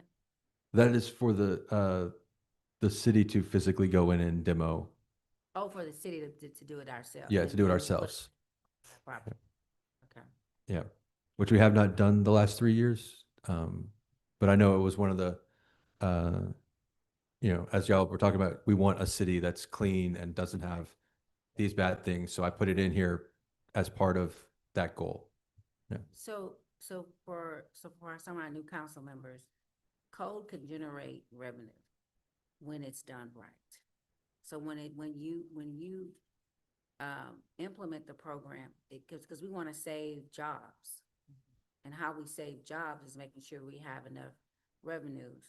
But you got to articulate that to the team to know when they're not meeting the revenue projections.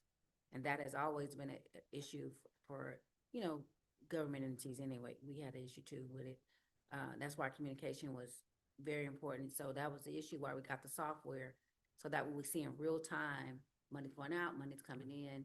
and been able to make decisions based on that. And so, and I know when we had the finance retreat in May of 25, this was an area that it was a big loss in, and we need to build that back.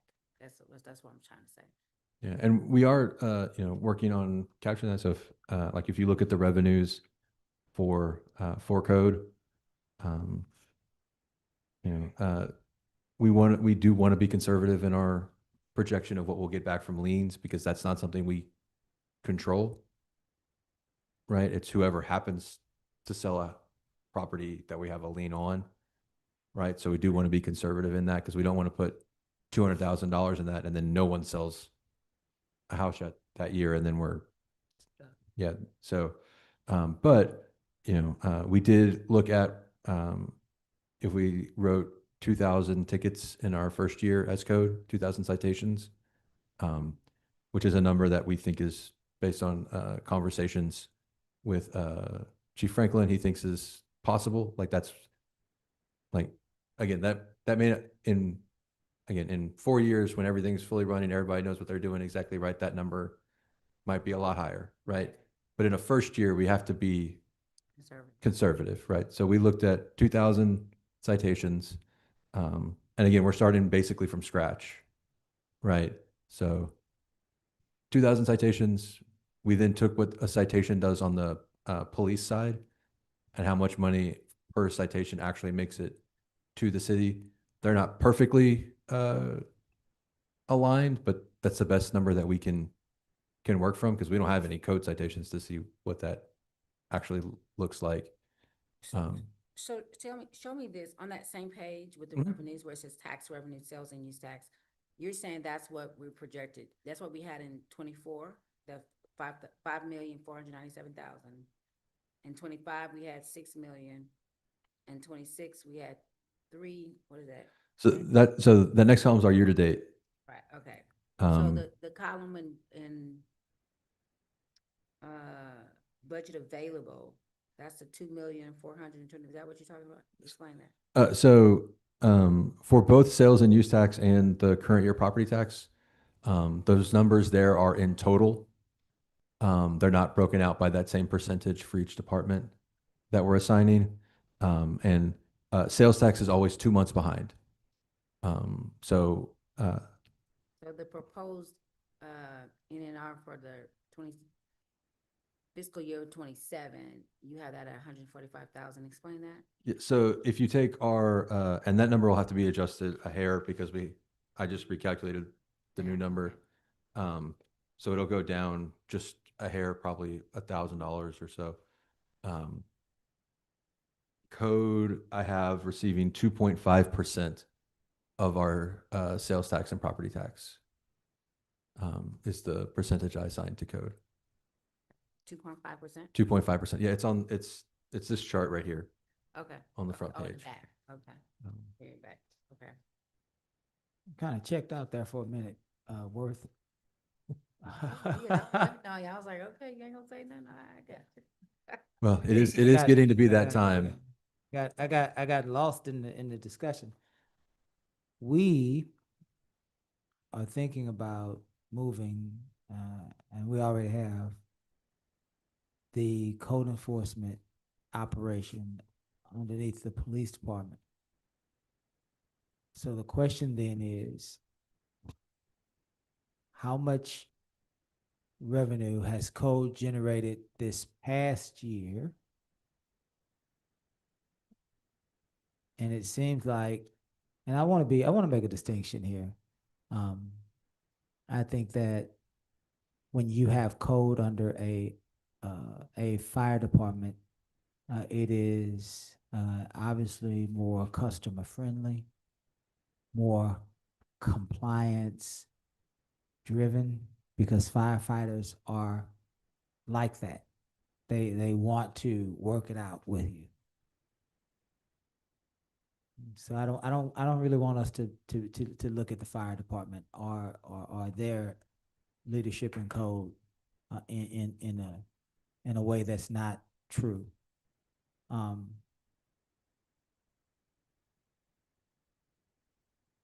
want to make sure I stand up for that. Not because of my firefighting background, but because we've heard reports about Chief Merriman's leadership as it relates to code, and people are really happy that he is a good guy and that he tries to follow up. So I want people to know this move had nothing to do with Merriman, Chief Merriman, or the fire service at all.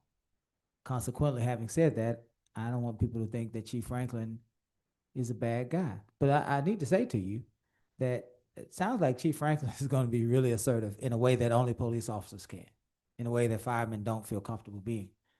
Said all that to say, clearly there is room for you to raise the revenue projections from last year in code, right? As far as the revenue that we will generate from the increased citations, from the way that police tend to resolve issues. Yes, so last year code brought it, or, It can't be $125,000, right? That so. that don't even sound right. But anyway, go ahead. So, I can explain how we came up with that number. Okay. So, I'm sorry for saying that about your number, but go ahead. uh, I didn't realize that was your number. Yes, Worth. or take a minute. I didn't realize that was your number, Worth. um, They just shredded it. so, the city brings in on average about $125 per ticket. Okay. 2,000 tickets is 250. I'm not adding Oh. it in my. But Worth, listen, and I don't know this with any factual evidence, just my sense. Seemed like to me code violations would carry a higher citation. There's another. In the model. door, you're at $500. I mean, I'm not a police officer. I have no idea at this point. They could, again, we're basing this Yeah. entirely Does on, that make sense to you? So the municipal court range is 250 to 2,000. Yeah. The judge assigns the fine cost. Is the judge assigning a bunch of $150 fines? It could be. You don't they know could- that too, yeah. They assign how much the fine is. They assess the fine. The gives them a range, 500 to 2,000, 250 to 2,000 under municipal court, and then the court, based off of one-time offender. I didn't wear I let my grass get high one time. Oh, you're going to pay $250, or this is the 10th time I've seen you. You're going to pay $2,000. That's the judge's discretion, is the assessing the fine or dismissing the fine. Yeah. I just think, Worth, I think me, one person. And I'll just let you know, I tend to push for high revenue, right? Because I don't like property tax, right? So Sure. I'm gonna always push you for the highest revenue. I'm aware of that, but I'm still saying, I think that $150 per citation when it comes to code enforcement might be low when it comes specifically to code enforcement. So I think we should probably check that to see if we might be able to. we make can, adjustments. we can, work with other cities that are more active and see kind of where their percentage. So yeah, I didn't get to that part yet, but so, part of the revenue, and we haven't looked at them yet, but anytime you do, whether it's the increase, traffic control from PD or the code enforcement, that revenue that is being generated is not entirely being generated from that singular department. It is also has to go through our whole court system. So I have split evenly the revenue between those two departments. So this is half of the revenue generated assigns to code, half to court. Okay.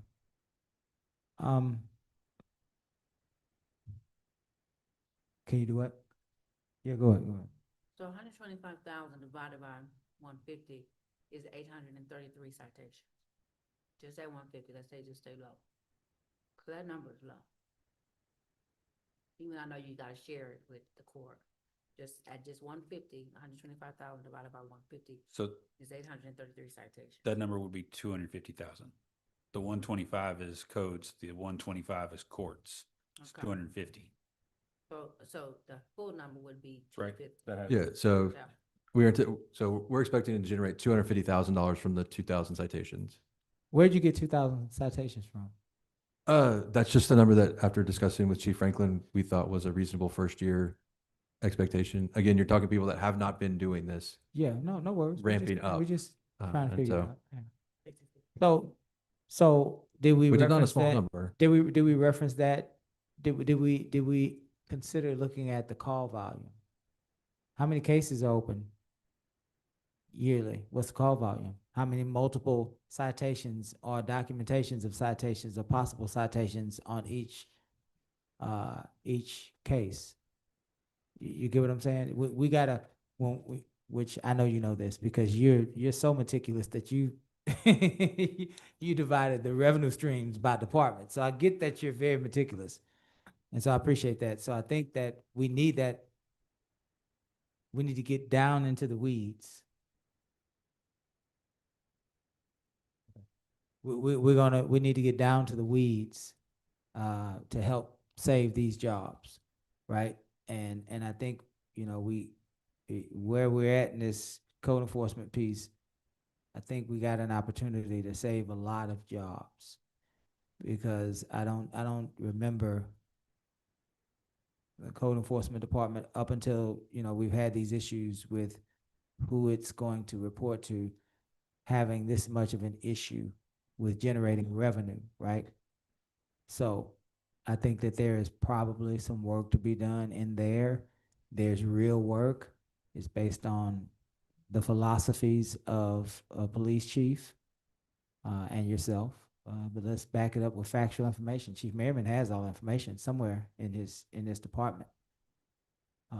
So let's look at some real numbers and revise that to a place that's more consistent with what's actually happening. Because otherwise, we're gonna put before the people. Yeah. uh, And I will say, to your point, to kind of provide some additional, if we write 2,000 tickets a month, let's take it down to a month, right? 166 tickets a month from code, right? A percentage of those are never going to pay. They're just going to disappear, right? That percentage, I don't have the exact percentage off the top of my head, but it's probably somewhere 10-15% are just going to never going to pay. So 0 cents are going to come from those, right? Then we have a percentage of people who are going to be in, whether it's indigency or in a very particular complicated situation, and the judge is going to dismiss or anything, right? So there's that group. We're also not going to see. We might have some people coming and asking y'all to ask the city manager to, drop a ticket, right? Right. So that, I mean, which, those types of things happen. So there's a percentage of those people that'll happen, right? Again, that's probably 5 to 10%, right? So we're now at almost 25% that we're not going to get a penny from, right? Then you have the people that work out a deal with our prosecutor, right? To, instead of paying $250, for them to just accept it and pay right now and guarantee that we actually get money, maybe they make a deal for $175, right?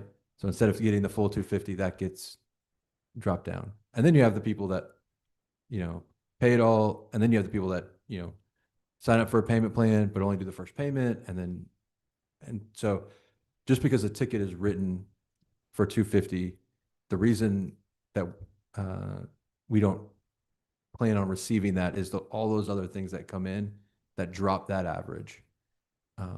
But then if you have an aggressive code, for instance, I have a house right now next door to me.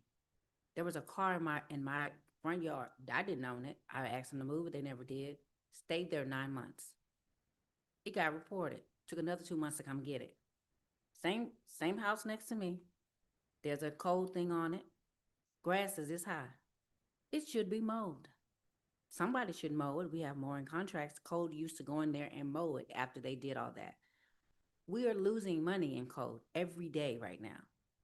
I live right next door to this property.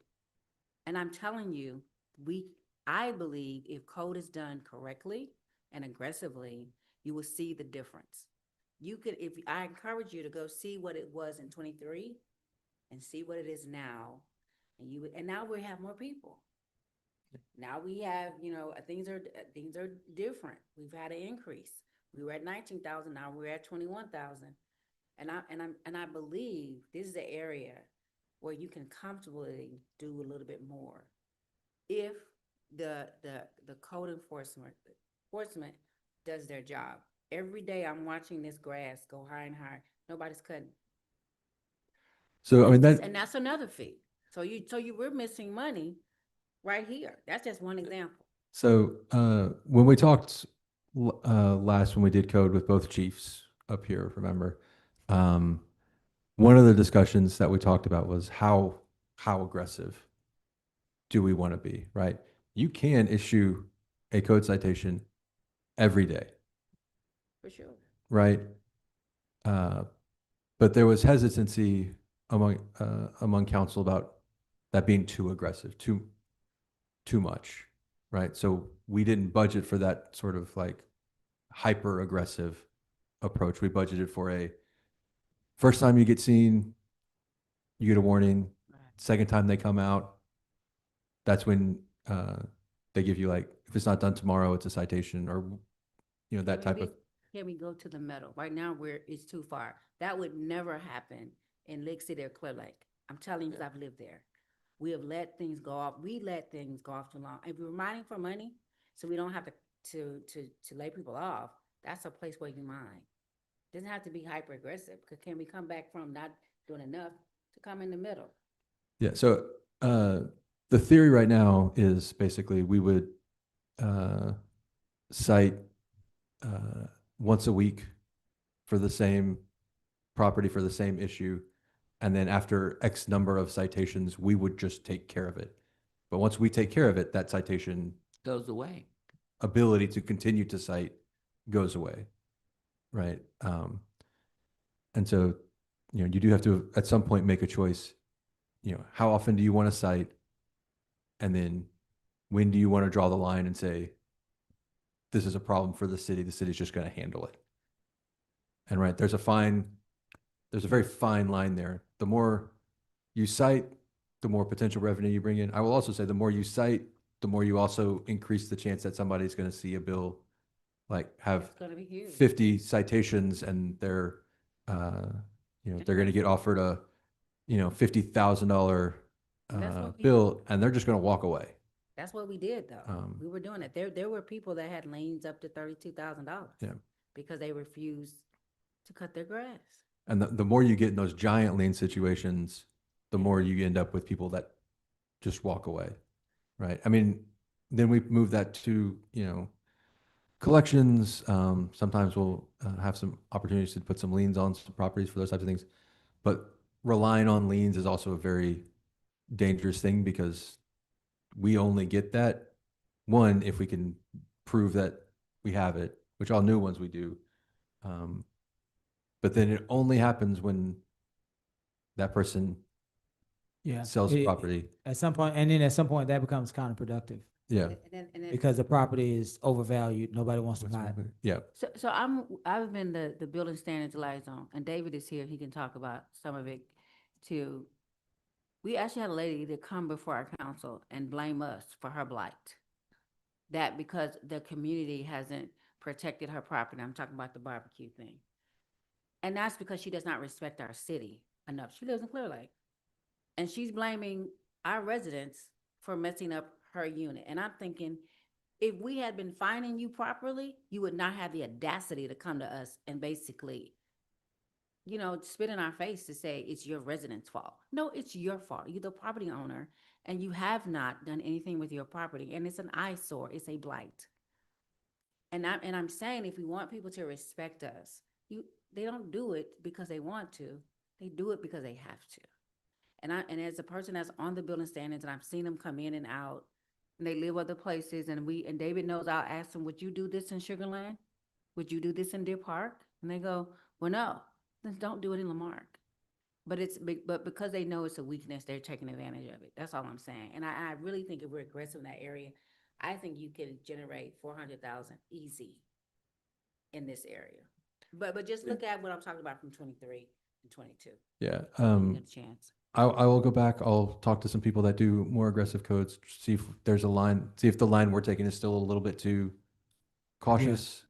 I just, the more aggressive we get, the more complaints you're going to get on the other side. That, at this point, And they don't live here, most of them. at this point, there is a louder complaint from the people of Lamarck that have lived here, that have been here. And the complaint isn't even that their taxes are high. The complaint is the city is dirty and unkept. And if that's the complaint, then that facilitates the aggression. And so while we're in a budget workshop, this is not even necessarily a budget issue. Ms. Yancey is saying that, that can generate revenue, which is true. But I think the bigger theme for the public is our city is dirty and we're tired of it. And that is the direction that the council is bringing to you. Will it increase revenue? Probably. More importantly, though, it will send a message that we are tired of our city looking disorganized, disheveled, and dirty, right? And so I think that's where we would be able to make the most progress. Here's the other area that we have done, not we as in Merriman or you, but we as a city have done poorly. It's the rental registration. Yeah. We have $40,000 in revenue. That means that we're looking at collecting from about 400 rental homes. I promise you that there are more than 400 rental properties in the city of Lamarck. Number one, and you have 2 whole subdivisions, and we have to relook at that ordinance to make sure that we are not shielding what we were trying to do. In that instance is, we had some folks in our community that were elderly, and that this was their retirement. They had accumulated 5 houses or 6 houses, right? And they were using that obviously as a retirement, right? We get it. And so we didn't want to overburden them. So we said, first house, $100, each additional house, $10 yearly, because we wanted, their own fixed incomes. But in that, you have these whole subdivisions that have entered our city, and they're benefiting from what was designed to help the senior citizen living on a fixed income using this as a retirement. And so we have an opportunity to raise fees in the rental registration ordinance. And I think if we raise fees there and we aggressively identify, because it's easy to do it. You look at the deed of a house and you look at the name on a water account. If the name on the deed does not match the name on a water account, then they are renters. Unless they can prove somehow that David Merriman's name is on the house and my name is Mike Merriman, I'm his son. Okay, well, you should be able to prove that. If you can't provide documentation to say that you are a direct family member, son, daughter, mother, father, sibling, husband, wife, right? Then we go into it's a rental registration, and we pursue it in that way. I think that can generate easily an extra $100,000 or so dollars. So as you start, maybe the revision of the aggressive code enforcement piece generates a couple of $100,000 more dollars out of the grand scheme of it. Maybe a rental registration adjustment generates another 75,000 or so. Now you're at 275, and you're getting closer to that million, right? We do still have to make up the other million that the budget is off as well. So it's not just the saving fire million, just. Yeah. And I know every time we feel like we climb up 2 steps up a mountain, you push us down 5 steps. Well, Here you go again. we're gonna be here all day, Worth. We think this is not Our first rodeo. We're gonna Yeah. be here all day with the game. I'm happy to work through every single option. I mean, I feel like, part of my job as, in this instance, as the You're being a finance good finance director director. We're teasing, is but yeah. to be the, You're doing exactly what you're supposed to. We're just having fun with you. But in all seriousness, I think we need to revise, if possible, some of those numbers up because we seriously do not want to have to let go of anybody. But it's, but definitely we don't want to have to let go of 9 firefighters because it more than the fire service response, the emergency medical response is yeah, I mean, that's big life, deal. literal life. It's literally life and death. People can move on from fires more times than not. We know when fire happens, unless it's a middle of the night or a freak accident, usually you're able to get away from a fire, but you can't get away from chest pains or a stroke happening, right? Or a brain aneurysm. You can't get away from any of that. Hey, Miss Rita, how are you doing? How was your lunch? We're teasing. We're teasing. We're just having fun with you, Miss Rita. That's all. We'll let him sign. Miss Rita, did you have anything to add on the budget? That was a great idea, Miss Rita. Thank you for that.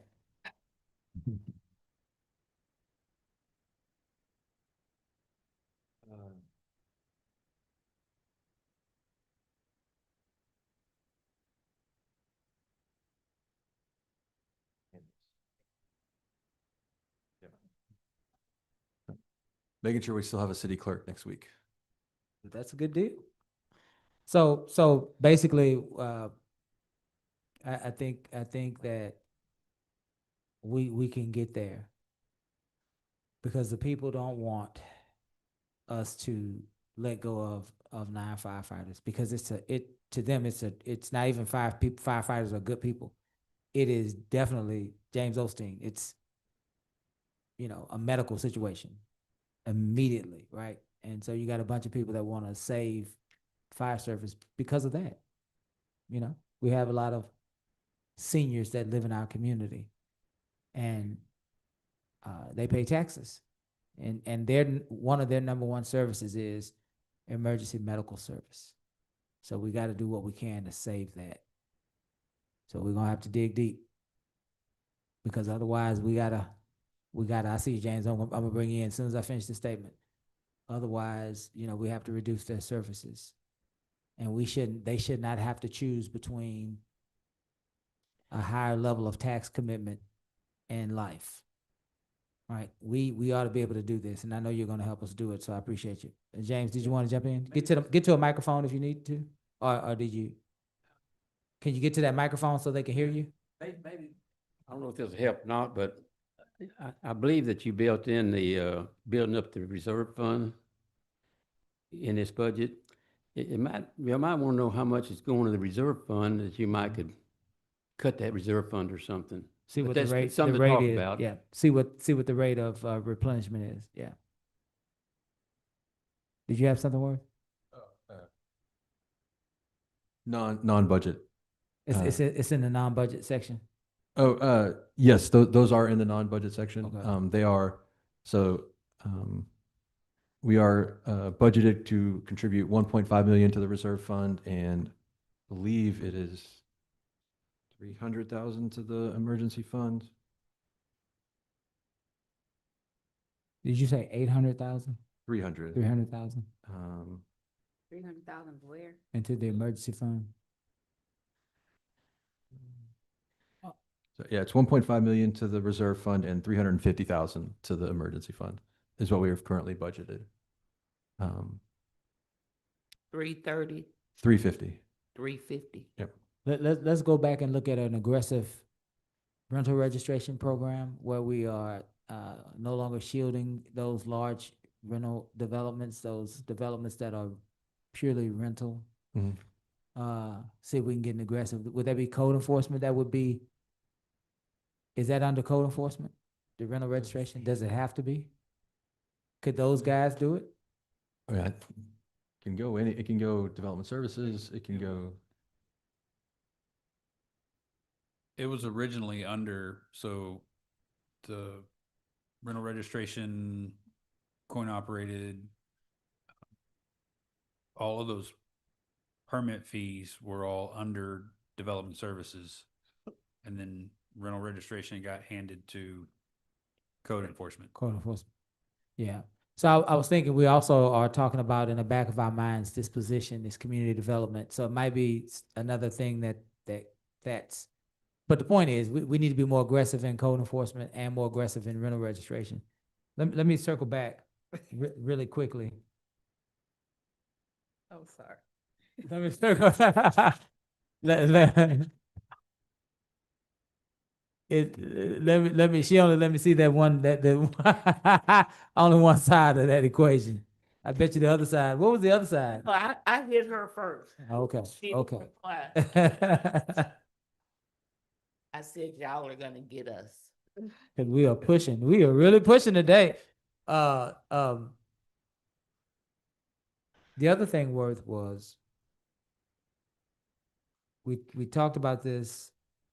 I'm gonna switch gears, but I'm still in the revenue section, but I wanted to get some clarification. I think you and I talked about this, or maybe Shannon and I talked about the sludge. The sludge is still being moved through our wastewater treatment plant, which is cool. But we recollect that we were being paid for that to happen. And the fee was about $400,000 to $500,000. Is that the fire station? Just an unexpected loud noises. Yeah.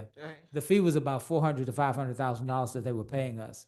And so I guess what we want to know is, Shannon says we're still doing it. Have we collected those fees? And if so, where are they? So they would be in the utility side, not in the general fund side. Yeah. I did talk to Mr. Osteen about it. My team is looking into verifying that we have been getting that money.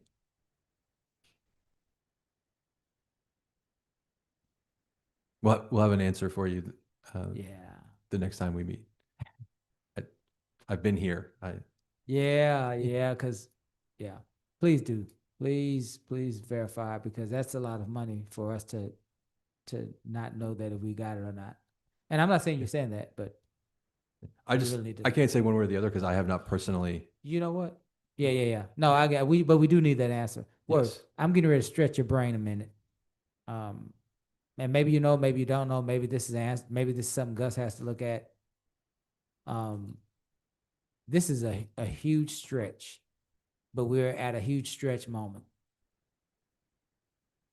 And I don't know the answer to it. So those guys and gals do hydrant maintenance. Part of the hydrant maintenance is not only to check flow, but they check pressure. They are making sure that our utility is functioning properly because it has flow, and they are testing the pressure And flush sediment. and flushing sediment. So they're cleaning it, maintaining it, and they're testing the adequacy of the pressure. Whatever that pressure looks like for them in their testing can be equated to what that would look like on a regular flow in somebody's house. So whatever that gauge is, you know, they can see, oh, that's probably going to be 25%, 25 psi in somebody's home, or 30 psi or whatever. So if they are making sure that the infrastructure is working properly by physically watching water flow, if they are cleaning and maintaining it by flushing out the sediment, if they are testing the pressure of the water system, here comes the stretch, why wouldn't a portion of their salaries be able to be compensated by the utility fund? Stretch. So that is certainly something that can happen. Again, similar to how finance does all the accounting for the utility fund, right? Both public works and utility billing side. Same with how HR, does all their HR services. A portion of their cost can can come from the utility fund. You would want to set aside the specific amount, whether that's based on time frequency or average cost of a third party to do a hydrant flush, or you would just want to have a specific metric that you're using to determine what percentage of the utility fund is coming over to do that. We have, at the moment, we have no money from the utility fund coming over because we were trying to separate, make sure the utility fund is fully self-stable before we started moving money back over. That is always something that can be reconsidered. But it's not because they do things that are related to that, it can't come over. You just have to determine what that metric looks like. I think we should open that discussion. I think that I hadn't even thought about what Chief Merriman I was thinking about the idea that they are operating the freshwater system on a regular basis. That in itself, although and in fact that's their goal, to make sure that the water supply is adequate. That's the same thing that they're doing in Public Works, just for a different reason, and using different appliances, right? So that would be huge, especially if you're talking about trying to make up $1 million, and your salary portion of your budget, Chief, is what, about 4 million, somewhere in there? Am I wrong? I could be totally wrong on that one. Yeah, it's 4 point something. 4.3. 4.3. So if 20% of that is what? 20% of 800,000. Yeah, in that neighborhood. Get your Not- purse. Get your purse, Tanya. We going home. Just made it up. Let's go. Not quite that, but close enough for our discussion. We can't. Dag nabbit. No. No, in all seriousness, worth? So I'm not sure 20% is the correct number. No, yeah, may but- not be. I mean, that is something we can look at. That does touch on a bigger topic, which is interfund transfer. Again, there's no, in the budget right now, on either the utility fund side or the general fund side, there is no transfer of funds. And again, that was about specifically ensuring that we could make the utility fund solvent and whole before we started moving money back to the general fund. Yeah, Right. That's why there was no transfer. yeah. Right. We can reconsider that and see what that looks like. I would just say doing that means the utility fund now has to find, whatever that looks like. And the utility fund still has that one giant elephant in the room of the sewer plant that it, And the sludge that we don't know if we collected money for. yeah, I mean, we'll We- we'll verify that is coming, but for that- The way that I see politics, Worth, is like I see my life and house, right? And like I see life in general.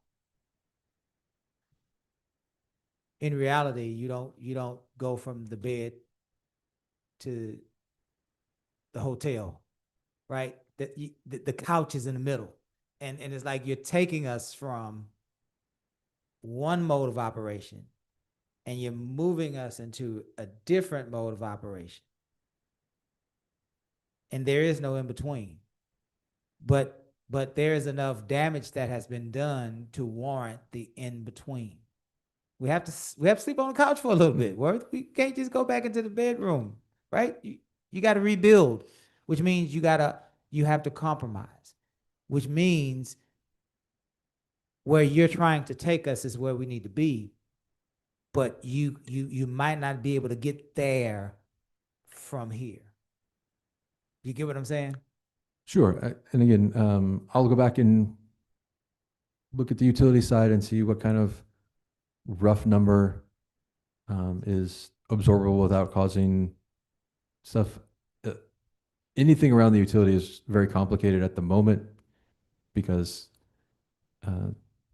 as y'all are aware, the sewer treatment plant situation is a very, very tricky Yeah. thing, and the city might have to come up with $5 million. Yeah. Even if we can eventually get it back through other means, like still have to have it Yeah. initially. And so that's a very, trying to have situations to account for those types of things is where part of the hesitation on that. But we can certainly move to do that and to see how that would affect the utility side. I would need at least a couple of days to Yeah. rerun those numbers, which in the grand scheme is fine because I just got confirmation that we can't meet tomorrow. We can meet tomorrow? Cannot. Cannot meet tomorrow. Okay. Yeah.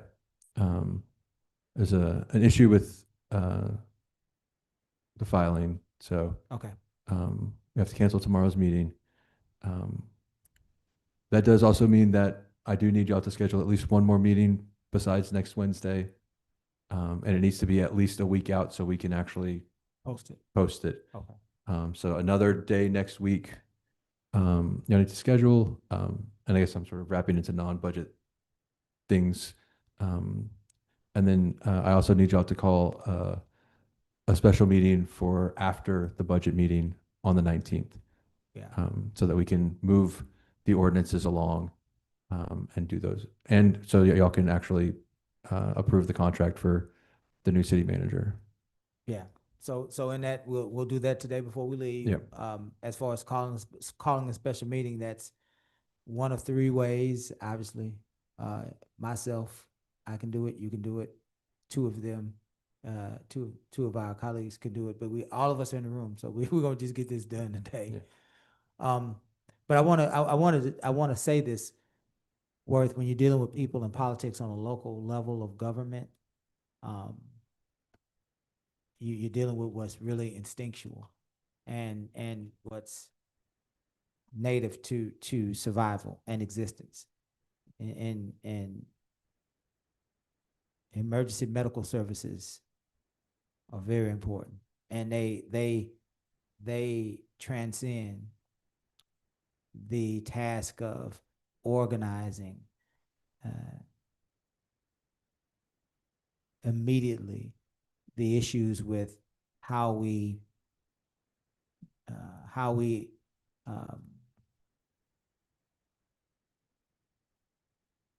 operate, if that makes sense. So on the road to keeping those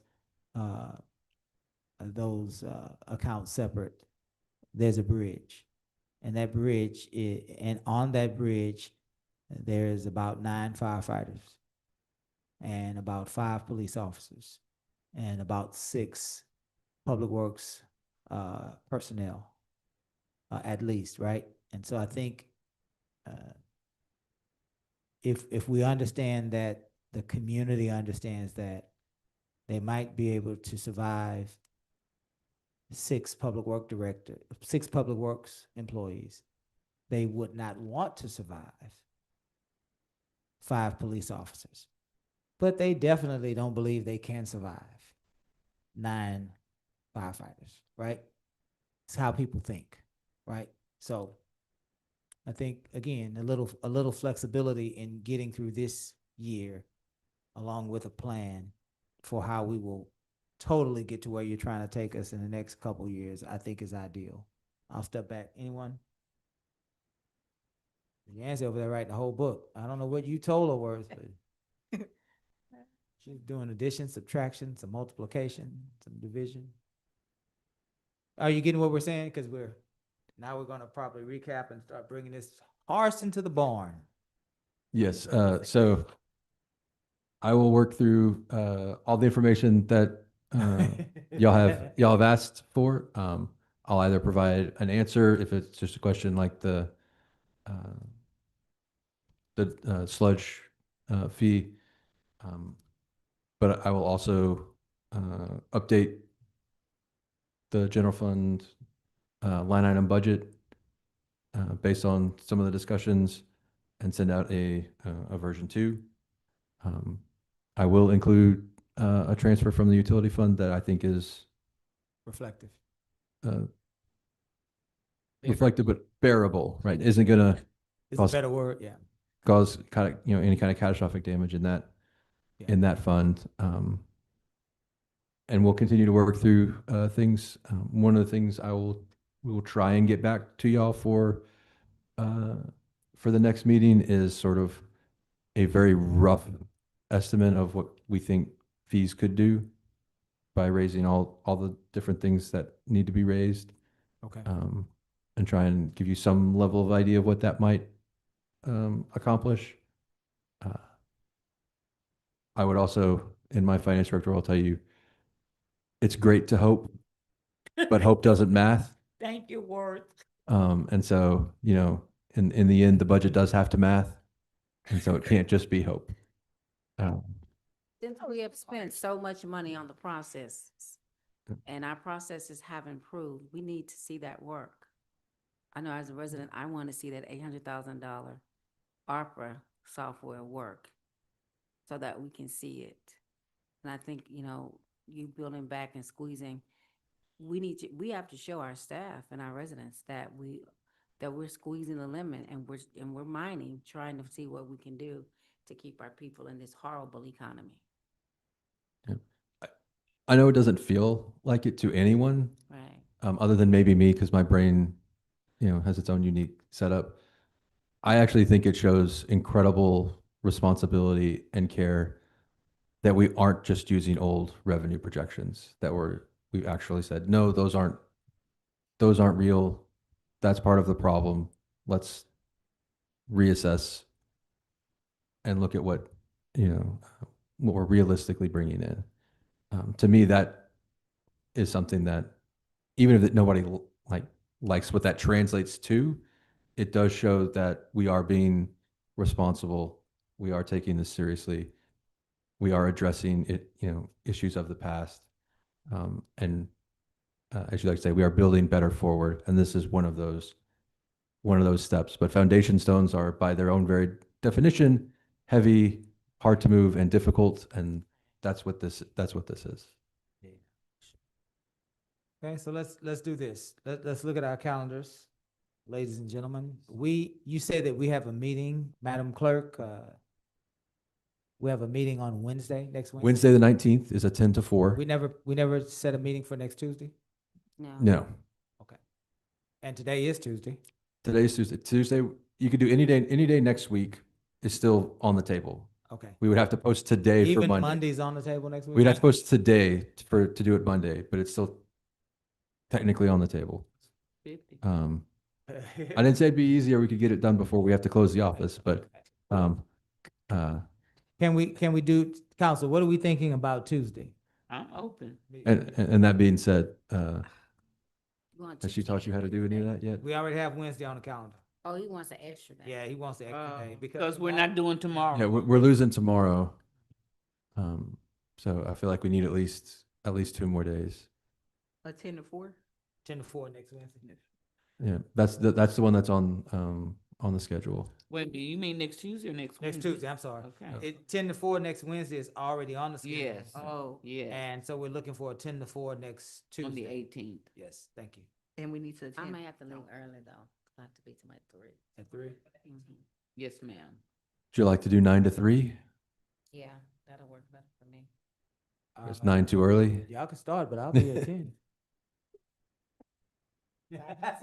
I'll just leave early. That's fine. They did not put that on. But one of them we're just using just like as a mate, or you're saying we're gonna need both days? We're gonna need both days. because we Okay. need tomorrow. Okay. So, because we really hadn't got into the line items and we really hadn't made any decisions on the pending RIFs. So we're saying we want to save these positions, but we haven't really effectively saved them yet. So we have 2 days next week, 6 hours each day. That's 12 more hours. So we'll call a budget workshop for next Tuesday, August the 18th, 10 a.m. to 4 p.m. We will call a special meeting Same days, ladies. Okay. Kim's gonna not be here on the 18th, so on the 19th, we'll stop at 4, and we'll move from a special meeting from our budget workshop at 4 to a special meeting from 4 to 5, which will be, Worth, what do you have for us? Is that the 19th? I'm sorry. That is the 19th. Okay. Wednesday the Yes. 19th. So we have 2 ordinances that need their second reading. We have at least 1 ordinance that needs its first reading. Most notably, the city manager contract, it's got to get signed next week. So that'll be on there. And then we have Ms. Yancey's request that I believe Councilwoman Williams seconded about executive session related to somebody seconded, I don't remember. Probably me. Lawsuits? Related to lawsuits, an update in executive session. I think there's one other executive session thing that was brought up that I'm blanking on at the moment. And then I have something I'd like to discuss in executive session. Okay. So we'll make time from 4 to 5:30. Yeah, That, an hour and a half should be able to get What us day, through the same on day? Wednesday, the 19th. the 19th, yeah. Yeah, it'll be not a crowded agenda, just trying to knock out some Okay. business. So, on the 19th, 10 to 4, and a special, On the meeting. 18th, 10 to 4. Right. Oh, yeah, I'm sorry. 19th 10 to is 4, workshop, and then from 4 to 5:30 is special. special meeting. election. A special meeting, yeah. Yeah. And the 18th is just 10 to 4. Yes. All right, we're 7 minutes from 5, so we're gonna final thoughts this thing, and then we're gonna break at 5. Final thoughts, council, for this week? Anybody? Doesn't matter, you don't have to. Good. You good? Ms. I'm Williams? good. Just Good? thank you. Mayor Pro Tem, you good? Wonderful. You're wonderful, okay. Well, I think we gave you, Worth, and your staff some homework, so we look forward to what the response will be. We'll give you, Chief Merriman, the final word, and we will, adjourn after.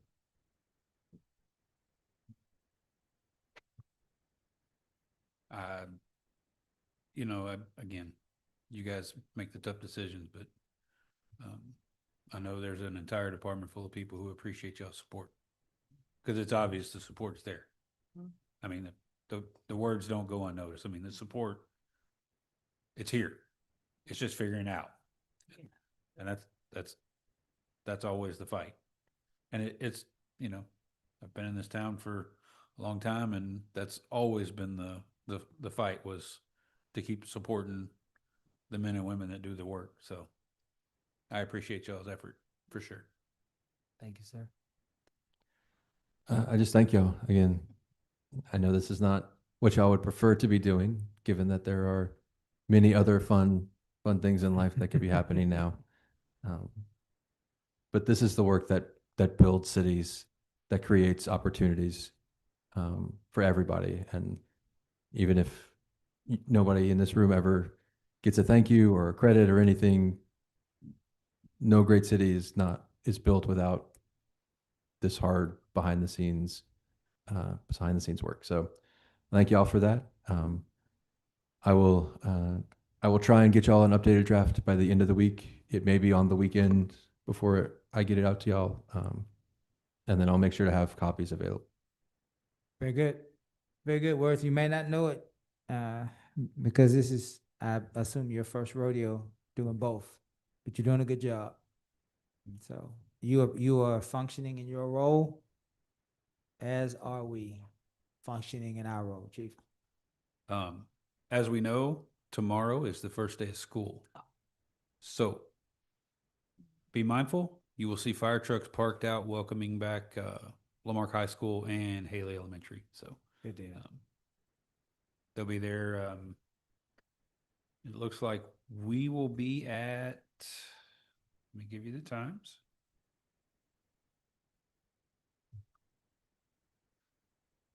We will be at the high school between 6:30 and 6:40 to welcome the high school students back. And then at 7:30, we'll be over here at Haley Elementary. So be a good school year again. Good deal. Good deal.